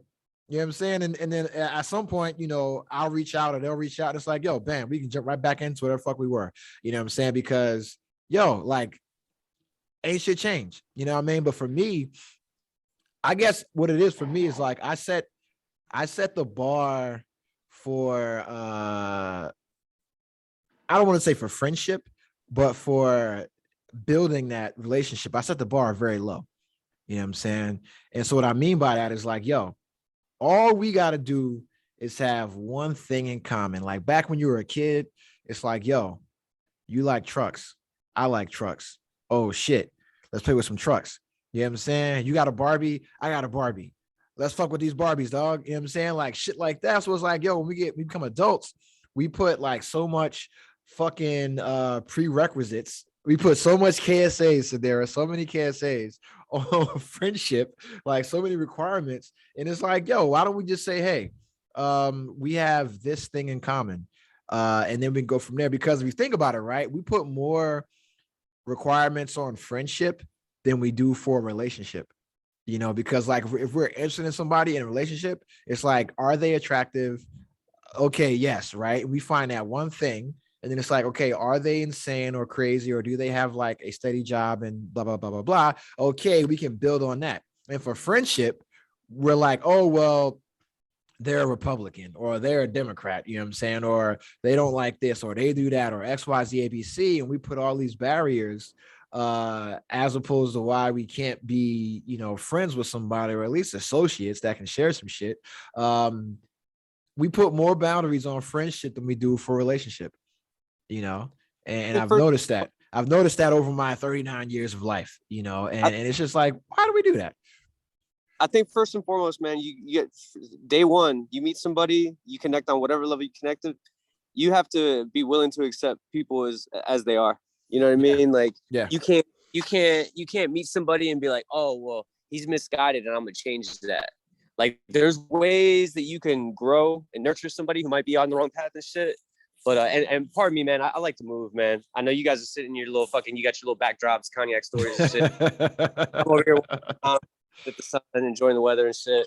But yeah, man, it's all about you know, knowingly having the mindset that like this is the way this person is. Can you accept these shortcomings or these, you know, like I'm a motherfucker, like you was talking about, like you form a connection, like you and me, homie, like we talked about hip hop and shit out to sea and stuff. And like we both knew the roles we played in the Navy, and like you was a little bit more senior, you know, you had more responsibilities in certain ways. You had to nurture your division. I was upcoming. I was trying to fucking grind, you know, make my groove, make my place. But like we knew what it was and what we had similarities in. But like then like yeah, we transfer from boat to boat. We lose touch, whatever. But just knowing who that person is and what they're about and what their expectations and limitations are, you gotta be able to face that like right at the beginning. Like, you know, don't set no fucking expectations too high. Don't expect people to change. You know, the older people get, the harder it is to fucking grow. You know, exactly. The human mind, it condenses, it actually hardens. You know, your neuroplasticity lessens and lessens unless you're taking psychedelics. It lessens and lessens as you get older and older. So like, you know, you got people that are stuck in their ways, friends and family, you know, trying to make sure you're on the same level and how you can reach one another and benefit to grow from one another. Like, you got to understand, some people, they're not trying to grow anymore. They're not trying to blossom, not trying to develop. They're in their comfort zone, and they're not trying to go anywhere else but that. And, you know, it's hard. You know, you get frustrated. You see somebody doing what you see to be the wrong things or whatever. And, you know, you just got to accept them as they are. Because if you know, value them, love them, because, you know, it's got to be unconditional. You can't set no fucking bar, you know? Yeah. And that's the thing. So for me, it's like, I'm very accepting to people, you know what I'm saying? Because it's like, what I meet you at, if I'm like, okay, you're cool, all you got to do is stay there. Like, you can go up and do whatever fuck, like you can like elevate yourself, and it's like, okay, we're still cool, but it's like, yo, if I meet you at whatever level you are and you stay there forever, I'm good, because I've accepted you there. You know what I'm saying? It's like, I don't expect anything else but you to be what you are right now. You know what I'm saying? And if that changes, then it's like, okay, I can, you know, make that choice. But it's like, yo, I don't, you know, and it's like, I have like a diverse, you know, range of friends and whatnot. And it's like, yo, as long as we got something in common, and you're not like a mass murderer, you know what I'm saying? Like a serial killer, nothing like that. You know what I'm saying? Like, yo, we're good, man. Like, I don't care like what social economic status you are, what your background is, things like that. It's like, yo, at the end of the day, here's what matters, man. Do you watch Married with Children? You know what I'm saying? What are your opinions on the TV show The Wire? You know what I'm saying? Shit like that. It's like mad basic shit. Is Tom Brady the greatest quarterback ever? Okay, we can go from there. You know what I'm saying? I don't ask much. Of folks. You know what I'm saying? Like, that's it. Do you ever feel a passion though? Like, when you feel like there's information that needs to be put out there, when you feel like you're privy to something that, like, you become enlightened in a certain way, shape, or form, whether it's through politics, you know, religion, mind expansion, fucking what the military's doing, whatever the fuck. Like I know you and Farley were tight, and I actually had a long conversation with Farley a couple months back, and he said that y'all fell out because, you know, he has his thoughts, he's smart in certain ways, but he also like believes in like this. He believes that it's stupidity about pushing back against the system in certain ways, and like the Black Lives Matter movement and shit. Like, I know that's kind of where y'all fell out, and you know, I can talk about that on a personal level, but like, yeah, you know, I'm reaching him in certain ways, and I'm telling him like, bro, you ain't hearing the whole story. Like, these false flag events, shit that happened in Syria, bro, like the sarin gas attacks and fucking you know, that bullshit, this fucking this bullshit with you know, the Russiagate, the lies that are you know, perpetrated, that you know, Russia's influence our fucking elections and all this other shit. Like I can level with him on a lot of stuff, and we can agree, but at the end of the day, we were able to understand that like the bottom line is like capitalism is a motherfucker, and it's been exploiting resources and people and humanity. For classism is actually a bigger problem than racism nowadays. Like, racism is fucked. There's so much history about the exploitation of labor and human beings and stealing one's soul and all that bullshit. But like, it's gotten to effect now. Like, if you're in the fucking good old boys club, you know, you know what I'm saying? Like, we talk about like the military and shit, like the Chiefs Lounge and all that shit. But like, if you're in the good old boys club, it really don't matter what you, but it's always about oppressing the people below you, looking down on them, all that bullshit. And like, him and I, we can bounce on that level. Like, you know, he may have some differences in his opinions of like, you know, what conservatism is and what socialism is, and, you know, public equity and fucking welfare and all that shit. You know, welfare in general is just a pillar of capitalism. Is how we keep people in control and all that bullshit. But like, you know, he gets it. He gets the message, but it's hard because once you start fucking banging against each other on the shit where you're going against the grain, where the gears ain't lining up, when it comes to, you know, fucking the racism that still exists in this world, the fucking the bullshit nature of, you know, treating others just not the right fucking way and judging them on shit that's so fucking superficial, like skin tone or fucking ethnicity or fucking where you eat or, you know, what you eat or where you live, and, you know, all that. It's rough, man, because you want to keep those. You know, it's funny you brought that up, man. It's funny you brought that up because it is very rare where I stop fucking with a person. You know what I'm saying? Because it's like, yo, if we're cool, bro, until something fucking happens where it's like, yo, I just can't fuck with you for a minute, right? And like, Farley, it's just like Farley, right? I got a lot of love for Farley. You know what I'm saying? I have a lot of love for him, man. Like, I genuinely love this guy, right? And it's like, the issue was that when there is like just sufficient and glaring data to show that there is a huge discrepancy in how people are policed in the country, and you still don't want to accept it, it's like, hey, man, I got to take a step back for a second. You know what I'm saying? Because I'm going to lose my fucking shit. You know what I'm saying? Out of you and wake you the fuck up. Yeah. It's like, yo, I love you and I wish you the best, but this shit is fucking real. And I got to take a step back because I'm going to lose my shit if I keep trying to convince you about something that is like glaringly obvious, right? It's like, you know, when like women, right? When they're like, hey,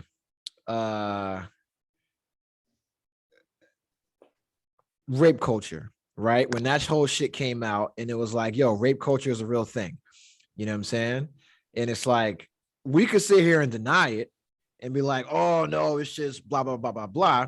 Or we could just be like, you know what? That is some shit that is just ingrained in the culture of American life, you know, and like taking a girl to like make out point. That was like some normal shit. And expecting something to happen, or if I go out with you on a date, I'm expecting something to happen, you know, or she shouldn't have dressed like that if she didn't want this. Like that was like some normal ass shit, right? Or if you had a position of authority or power in a workplace, you could use that to influence, you know, your subordinates on providing you dates and shit like that, right? And it's like, that was such a normal thing in our society. And so for me as a guy to deny that, even though the proof is glaringly out there, I look fucking crazy. You know what I'm saying? And so it's like, well, if I see, you know, just years and years and years and years and years of just uneven policing and an uneven justice system, then it's like, yo, I look crazy denying that. You know what I'm saying? And that's all I was. But I don't have any personal issue with Farley, nothing like that. You know what I'm saying? Right. Now that you brought that up, I'm going to reach out to him today and say, hey, man, do it. Thank you. And I'm going to reach out to him today. Because I don't have a problem with that. You know what I'm saying? For me, because Farley, it's like, you know why I like Farley? Because I didn't talk to him before this shit happened. Like I didn't talk to him for several years, right? And then I was flying into Georgia, and I hit him up. And I'm like, yeah, I'm flying into Georgia. You should go out, grab a drink, blah, blah, blah, blah, blah. And he was like, hey, man, what time do you land? I'll come pick you up. And I'm like, yo, I respect that. And some shit like that, I'll be a friend to you forever. You know what I'm saying? Until some wild shit happens, right? But it's like, even now, it's like, yo, we got a difference in, you know what happens is that you something to happen, and they'll say, okay, I'm gonna give you some time to cool off. And then life just happens in the meantime. You know, and that's what happened, because it's like when that shit happened, like I want to say like 2018. And at that point, I was there was a lot of shit going on with my career in Hawaii, a lot of shit going on with the Navy with what I was dealing with. Just a lot of shit going on personally. And it's like it's easy to let that time just continue to pass, as opposed to saying, you know what? Let me stop being a bitch. Let me stop being a bitch. Let me say what's up to this motherfucker. You know what I'm saying? And that's what it is. You know, so after this, I'm gonna reach out to him today and say, yo, like, what's good? Shit's cool. We got a difference in opinion about some shit, but at the end of the day, you still a solid dude. You know what I'm saying? Because I know he's going through shit as well. And he's had life happen to him as well. So it's like, I don't, ain't nothing personal. It's just I had to give him some space because I'm like, yo, bro, you wilding right now. You know what I'm saying? So, well, dude, and what I was gonna say, and dude, and first and foremost, I'm happy that just sparking that little debate, that little thing, like my mission, not just sharing the love and positivity and energy and shit like that, but like getting other people through their processes, bro. Yeah. Because when you know two people love each other in their own way, like you love Farley, you know what I'm saying? Like you formed a bond. You went through hardships. You got fucking grilled for fucking inspections, all that shit, whatever, checking the charts, fucking going to fucking lab, whatever. Like you form this mutual brotherhood. You know what I mean? And like giving that all up just because you have a difference of opinion, or you know one person ain't seeing the light the right way, and you connect on so many different levels. Like I love to be the person that's like, yo, I'm not trying to get in your business. I'm not here to fucking sway one person to be the right person or whatever, but like figure your shit out. Let me provide you the tools and the reassurance that like, hey man, I see what you're saying. Hey man, I see what you're saying. I see you both fucked up in this way, but hey, y'all can work through it. You know what I mean? Like that's a good thing. And back to what you were saying before about like when time goes by. Cause like, it's just like when you're in a relationship, yo, you get into an argument and then y'all step away from each other and you don't fucking resolve it right there and then. Yeah, I would facts. Head the fuck on, because the more time that goes by, the more festering the thoughts become, or fucking problematic thoughts become. People start insinuating, creating a false reality of what the other person's true intention and nature is, man. And it gets so fucked up. I've seen shit go so sideways because they took too much time to re-fucking connect. Sometimes time is great. You need a little bit of time to just process your. But if you allow people to keep being mentally at odds with one another without ever fucking talking and communicating, bro, I was a radio man. I learned a lot about communication. I learned how to be concise. I learned how to fucking get my message out. Get people don't want to fucking listen to you talk all day. I'm gonna talk. But but like you need to be able to get the message out, reach your audience in a certain way, and be precise, be clear. Don't leave any fucking interpretations on the table. If somebody wants to interpret something, pose questions so that you can rectify your message if you need to. You know what I mean? But it's difficult, bro. It's difficult because a lot of it is placing your ego to the side. You know what I'm saying? And that kind of shit. You know what I'm saying? So, but let me tell you right now, I ain't gonna be the only person out here getting called out. Sadira, you also got some friends like that. Hey, and Sadira, is this your sister? You said sister or something. That's my sister. Yeah, that's my younger sister. Yeah. That's what's up. Yeah. So I got like that. Do I need to say them on the pod? Because you got some family like that too. Jamie. Well, yeah. I don't have no bad blood with Jamie. Oh, when's the last? We just don't talk. So because why? Because you are stubborn, just like I was. No, because I even said something to mommy. I told her, I said we got a whole family, right here a couple here in hours Maryland. away. You know what I'm saying? And we never go. And I'm like, we do all this traveling up and down the East Coast and never stop in Maryland. So I said we need to take a trip. And just go up there. So you got Jamie, we got all of them. We got Aunt Barbara, Aunt Brenda, not Aunt Barbara. I'm sorry, Aunt Debbie, Aunt Brenda. I didn't go see them because of COVID. You know what I'm saying? Because they're older, and I didn't want to go see them until I got vaccinated fully and shit like that. And then now it's just like Omnicrons. You know what I'm saying? But no, I'm gonna get my booster shit and then go up. Cause I talked to cousin Kai and he's down here, and we got everybody is out here, and it's like, yo, we gotta bring that shit together. You motherfucker gonna call me out on my goddamn former friendships. But that's what the show's about. Kill Frost, my guy, man. I don't have That's no my bad guy. blood with You know? nobody. So. That's my guy, you know. But no, you're still cool with, I mean, you're still cool with Alex and shit, you know what I'm saying? So yeah, and like we you know, don't talk all the time, but you know, I'll comment on her. It's and you know, social media has helped with that.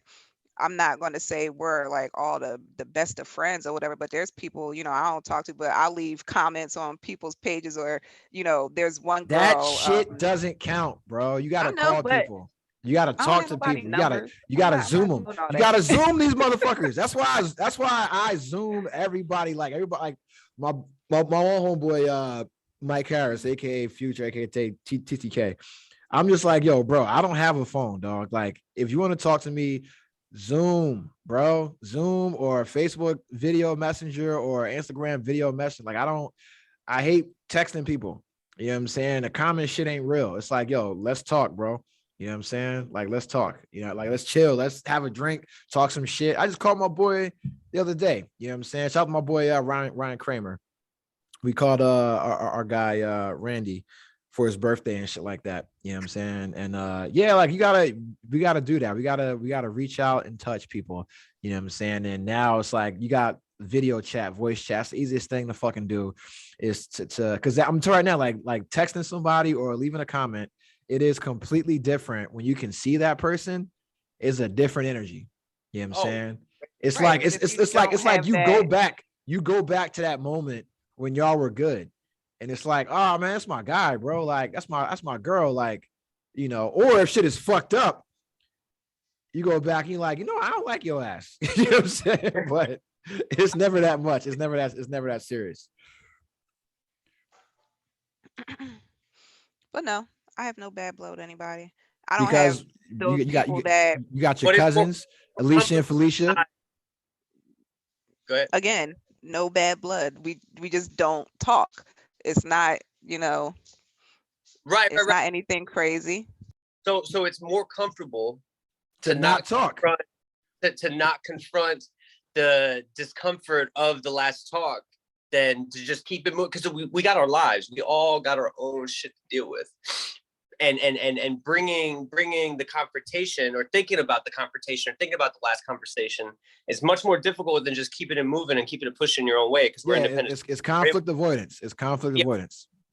But sometimes, man, like Meach, and like the reason why I hit you up a few months back, or like I've come into a certain place, man, where like people need to feel appreciated. Yeah. They need to remember their connections and their value with other people, because too many people are they're lonely. They're they don't feel like they had value. They don't feel like they had connections. You know, they have a dream of a connection or a memory or something like that, where it gets to the point where it's like, yo, like, do these people even really care? You know what I mean? And like the longer you sit in that place, like not everybody's like that. Some people do have good self-esteem, good ambition, good drive and all that. But like, there's a lot of people, man, you know, the tribalism we once shared, where we were fucking communities that fucking looked out for one another. You knew your neighbors, all this other shit. We put up so many walls and fences and boundaries and blockades between one another. And the longer you sit in isolation, and like with this COVID shit, man, it really wakes you up, like being in isolation. Yeah. Hell yeah. Like, you got to remember that, like, you do have purpose and value. You do have a bond with people, and yeah, you may not get along on all the same subject matter or whatever, but you got to be able to work through that. It hurts sometimes to do that and to face reality and know that, you know, you fucked up, you left somebody hanging, you didn't fucking pick them up at the airport, you didn't fucking, you know, do right by them or whatever. But my goal is to reconnect with all the people in my life that I shared these experiences with and have value from, and, you know, let them know that, like, yo, bro, I remember you. I value. Because you bring that up, right? I'm like, yo, I remember we were in fucking Diego Garcia and went to the fucking Mongolian barbecue restaurant. That was on base and shit. And we was like fucking up Mad Patron and ended up like puking rice in the fucking toilet in the bathroom. You know, I think we were like, I think you were in the toilet or you were in the tub and I was in the toilet, and we were both puking up Mongolian barbecue. You know what I'm saying? So, and it's moments like that. It's moments like that you share with somebody. Namaste. I see your soul. I see you. Good. Yeah. Yeah, man. But fuck, because we've been on here for what, 3 hours so far. And I got one last question for you guys. How do you deal with stress and anxiety? It's a good question. You want to go first, son? So I'll go first because for me, I learned I was lucky, right? I had you come in the Navy, you have like, sea dads and mentors, shit like that. I had a guy, Vincent Allen Moore, rest in peace. You know what I'm saying? His nickname was the Bachelor. Coolest motherfucker ever. He was from Camden, New Jersey. Rode a fucking like a Ducati motorcycle and shit. Cool motherfucker. 29 years old when I was like 20, coming to the boat. And he used to have a saying, and it was he had a couple sayings, right? But one of the sayings that sticks out the most was, you have your circle of control and your circle of concern. And if something is outside of your circle of control, it should not be inside of your circle of concern. And when I was younger, I'm like, the fuck, I don't make any sense. But then as you grow and mature, you're like, oh shit, if I can't control something or I don't control the outcome, why should I be too concerned with it? All that I can do is control my reaction to things. I can't control life. I can only control how I adapt to it. It's all a choice, and certain things are going to happen. Setbacks are going to happen. Roadblocks are going to happen. Obstacles are going to happen. And all you can do is control the energy that you exert to these events. And so learning that at a young age, I'm like, well, fuck, if I don't control it, or if I don't have a say in it, I can't worry about it too much. I can be aware of it, so I know how to maneuver and how to adjust to it. But I can't give it that kind of energy, And then I had another guy on the Florida SKC, fucking Chief Evans, Senior Chief Evans. He had a saying, CBC, can't be concerned. And anytime you said some shit to him that he didn't care about, or that didn't concern him, he would just be like, can't be concerned. You know what I'm saying? And I'm like, what the fuck? I'm like, yo, I didn't get my parts, or I didn't get this, or I didn't get that, or this happened. He's like, yo, I can't be concerned. And it's like, well, why not? Because it ain't got shit to do with him. You know what I'm saying? Like, you don't have any control over it. So for me, it's, and then, having that early on, and then studying Buddhism later, and then just learning about just everything is every situation, everything in life is impermanent, and that's like one of the key concepts of that whole mindset is impermanence, is that no situation, good or bad, is going to last forever. So once you understand that, the bad is going to be forever, the good is going to be forever. So you're starting to appreciate these events as they happen, and appreciate the good, and learn from difficult times and make yourself better, things like that. And that's how I deal with, stress and anxiety. That's why I live a pretty stress-free lifestyle. That's what makes, being like a parent easy, because I don't control shit. My daughter's going to do what she does. I can just adapt to it, try to teach her. But at the end of the day, she's going to learn and grow as she grows, and that's pretty much it. And then dealing with people, it's like dealing with, dating and relationships. It's like, I can't control this person. I can control myself, how I adapt to situations, and what I present to this person, what energy I get to this person, and they're going to do what they're going to do at the end of the day, and that's what I, being in the military, that's what kept me sane for that, 20 years, is like, yo, I don't control shit, I don't control shit but myself. That's it, and what energy I give to people. And if I can master that, then I'm good, and then most folks, everybody that, ends up working for me, I teach them that, and they learn that, and they're like, well, shit, this shit sucks. But once you learn what you control, it ain't that bad, and then you learn to focus on other things in life that you can't control. And then it's just the stressful shit or things that would cause anxiety, they don't really seem too important. Yeah, no, definitely. I went through some fucking struggles, bro, when I got locked up, right when I got the Navy and shit. Like, it's funny, you have to go to these fucking courses, the NA courses and shit, that they say a little prayer in the beginning, God give me serenity, things that I can change and things that I can't, what I mean? It's real, man. You gotta accept the reality in the world for what it is. Change the things in your life that you can change, help others change things that you feel necessary to change, but like, accept things for what they are. And if it ain't working for you, avoid it. You know, don't keep your head fucking in the sand. Acknowledge that it exists, but avoid it. Science is just gonna draw your energy out. You're gonna overthink. You're gonna fucking try to do too much. You can't save the world all by yourself. It takes a village. Hell yeah, it's like Joe Cocker said, man, I get by with a little help from my friends. You know what I'm saying? So that's some classic rock for you, Sadira. You should be listening to that shit as well and doing some DMT. You know what I'm saying? Oh, so, okay. Yeah, I already told you I don't let the negative energy in my house. So it's not allowed. And I don't do stress. And like you said, I don't worry about things that I can't control. I'm not going to put all my energy into something that has nothing to do with me at the end of the day.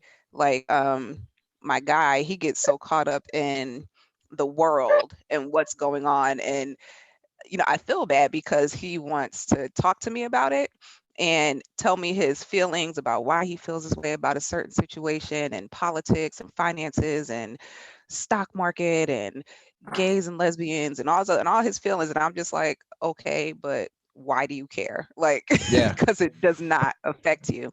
And like I said, I feel bad because he's just expressing himself and his thoughts and feelings. But at the end of the day, you're putting so much energy into something that you cannot control, because you can sit here and complain about whatever, but unless you're actively trying to change it or, you know, trying to do something about it, it's not going to affect you. As long as I get my paycheck, as long as I can eat and put food on the table and I'm not homeless or whatever, and I could meet my own needs, I could care less about what's going on. And he's like, you should care because it could affect you. I get that, but until it does, I'm going to keep living life easy. I'm not putting all this energy into, like, he'll get obsessed with it. Like, he'll see something happens and he'll be on YouTube or something researching articles for the next hours, for the next 1 or 2 days sometimes. And I'm like, you literally let this stuff consume you.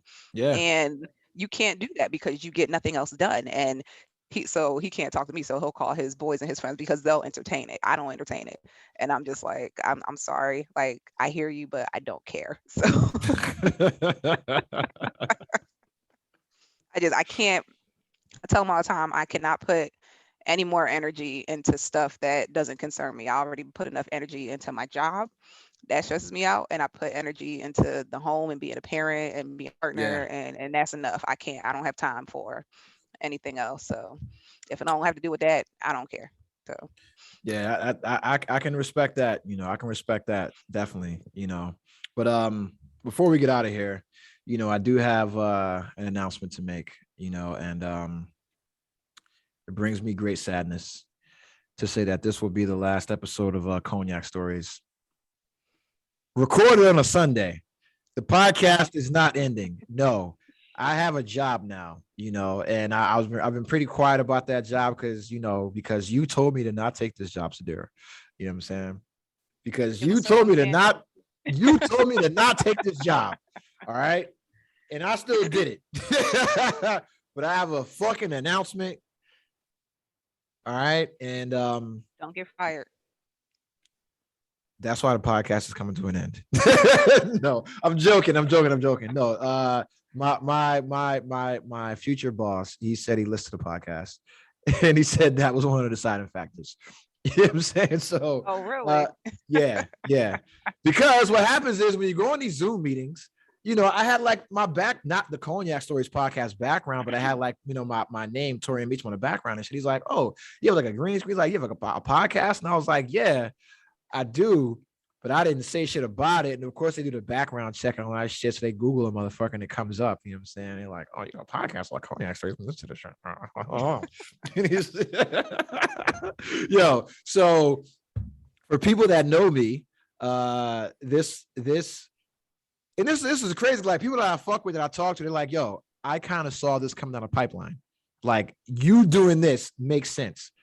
You doing anything else does not make sense. Like, you work, like if I took that job at the Pentagon, that doesn't make sense with everything I've said in life. Like, yo, I don't want to be around the military. I don't want to do this. I don't want to do that. Yeah. You know, so I'm making the announcement here live on air. I've taken a job with the United States Holocaust Memorial Museum. I'll be working on some projects with them to diversify the museum, expand the outreach with diversity and inclusion, doing some educating, some teaching of tolerance. And starting January 16th, man, I will be a member of the United States Holocaust Memorial Museum. You know what I'm saying? And so it is not the job that I expected coming out, because every museum that I applied to turned me down. For every job I applied to at a museum, except the United States Holocaust Museum, and they gave me a chance, and they gave me a shot. So I'm just saying, from now on, you can call me Mazel Tov Meacham.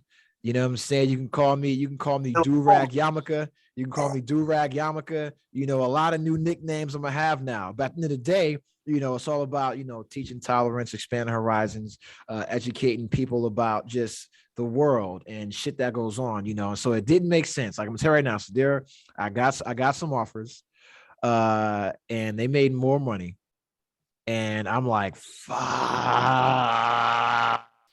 But then I was like, you know what? And then I got a call afterwards, right? So after I accepted the position and I met with HR and we, had our conversation and shit like that, my boss called me back, the head of the fucking museum. And he's like, hey, we talked during your interviews, and you said some things during the interview about how we could expand and how we could, make it more diverse. And he's like, we took that into consideration, and here's some committees that you can join day one and help us do that.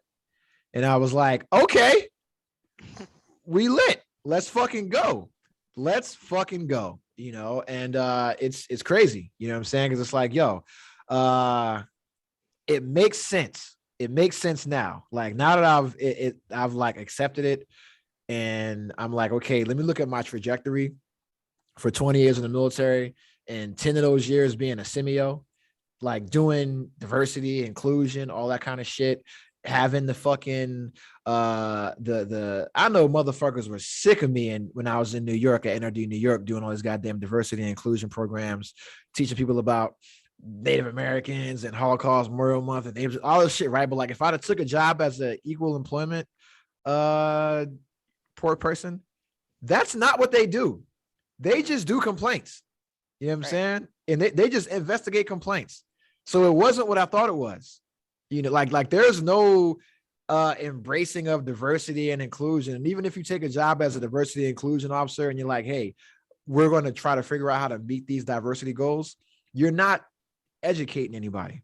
You're not teaching anybody. It's just like, here's how we market this job to Asians, to Black people, to whatever, to hit these wickets. And it's like, fuck, I'm back at recruiting. You know what I'm saying? And then with this job, it gives me the opportunity to like work with kids, work with World War II vets, work with Holocaust survivors, you know what I'm saying? Work with like just everybody from a diverse background. Even now, like they included the genocide in Burma and Myanmar. And, now, I'm like, hey, you got to talk about, the genocide that happened in Africa, the Native American genocide, all these other things that happened through our world history to expand the outreach of the museum to get more people to understand why tolerance is so important in society, so making the announcement live here on the podcast, that means I can't back out of it, but making the announcement live here today. I accepted an offer with the United States Holocaust Memorial Museum here in DC. I start January 16th, and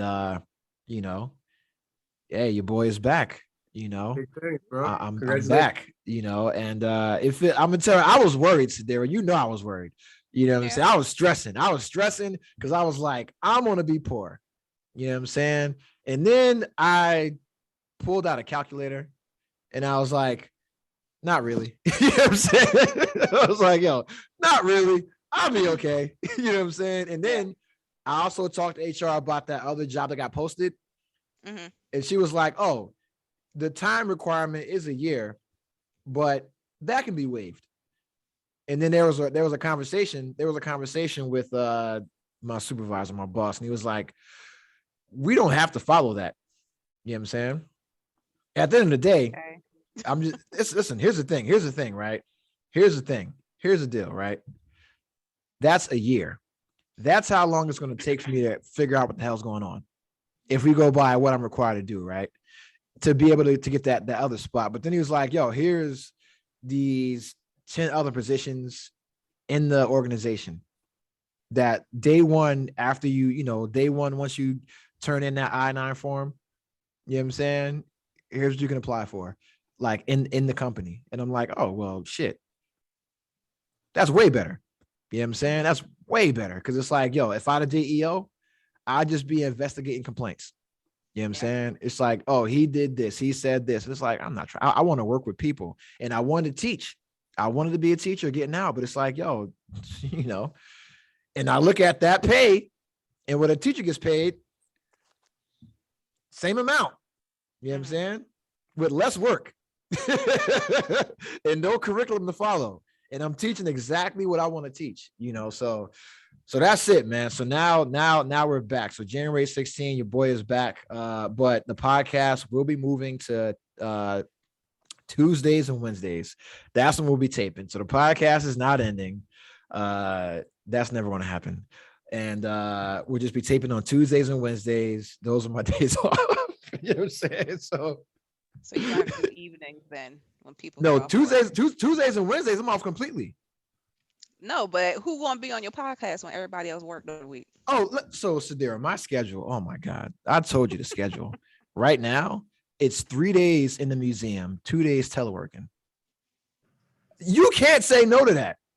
I get that. I'm talking about for your podcast. Like, I can't join your podcast on Tuesday or Wednesday until after 4:30 because I work. Evening, and I'm off. So that means on Tuesday or Wednesday. Be in the evening. I don't do nothing. I'm off. Okay. So that means if I'm chilling. Evenings, yeah. Yeah. So like Sunday work because that's when everybody was off, and I didn't have school because I was in school. You know what I'm saying? But then even now with my school schedule, because thank you, Joe Biden, take me out to dinner because they expanded. They expanded the GI Bill to Remote Act. Now I don't have to go to class to get my full BAH for GI Bill. So it's like, yo, I'm good. Take a class. Yeah, so all you got to do is take one remote class, like virtual, like on Zoom, and that counts as your in-person class. And you still got to take 12 credits, and then the rest, so you get the full BH. You know what I'm saying? So it's like, yo, and that's what I was worried about. That's why I was stressing, and that's why I was like, yo, I gotta get a job, and now they said, yo, you good? So I got 24 more months of chilling.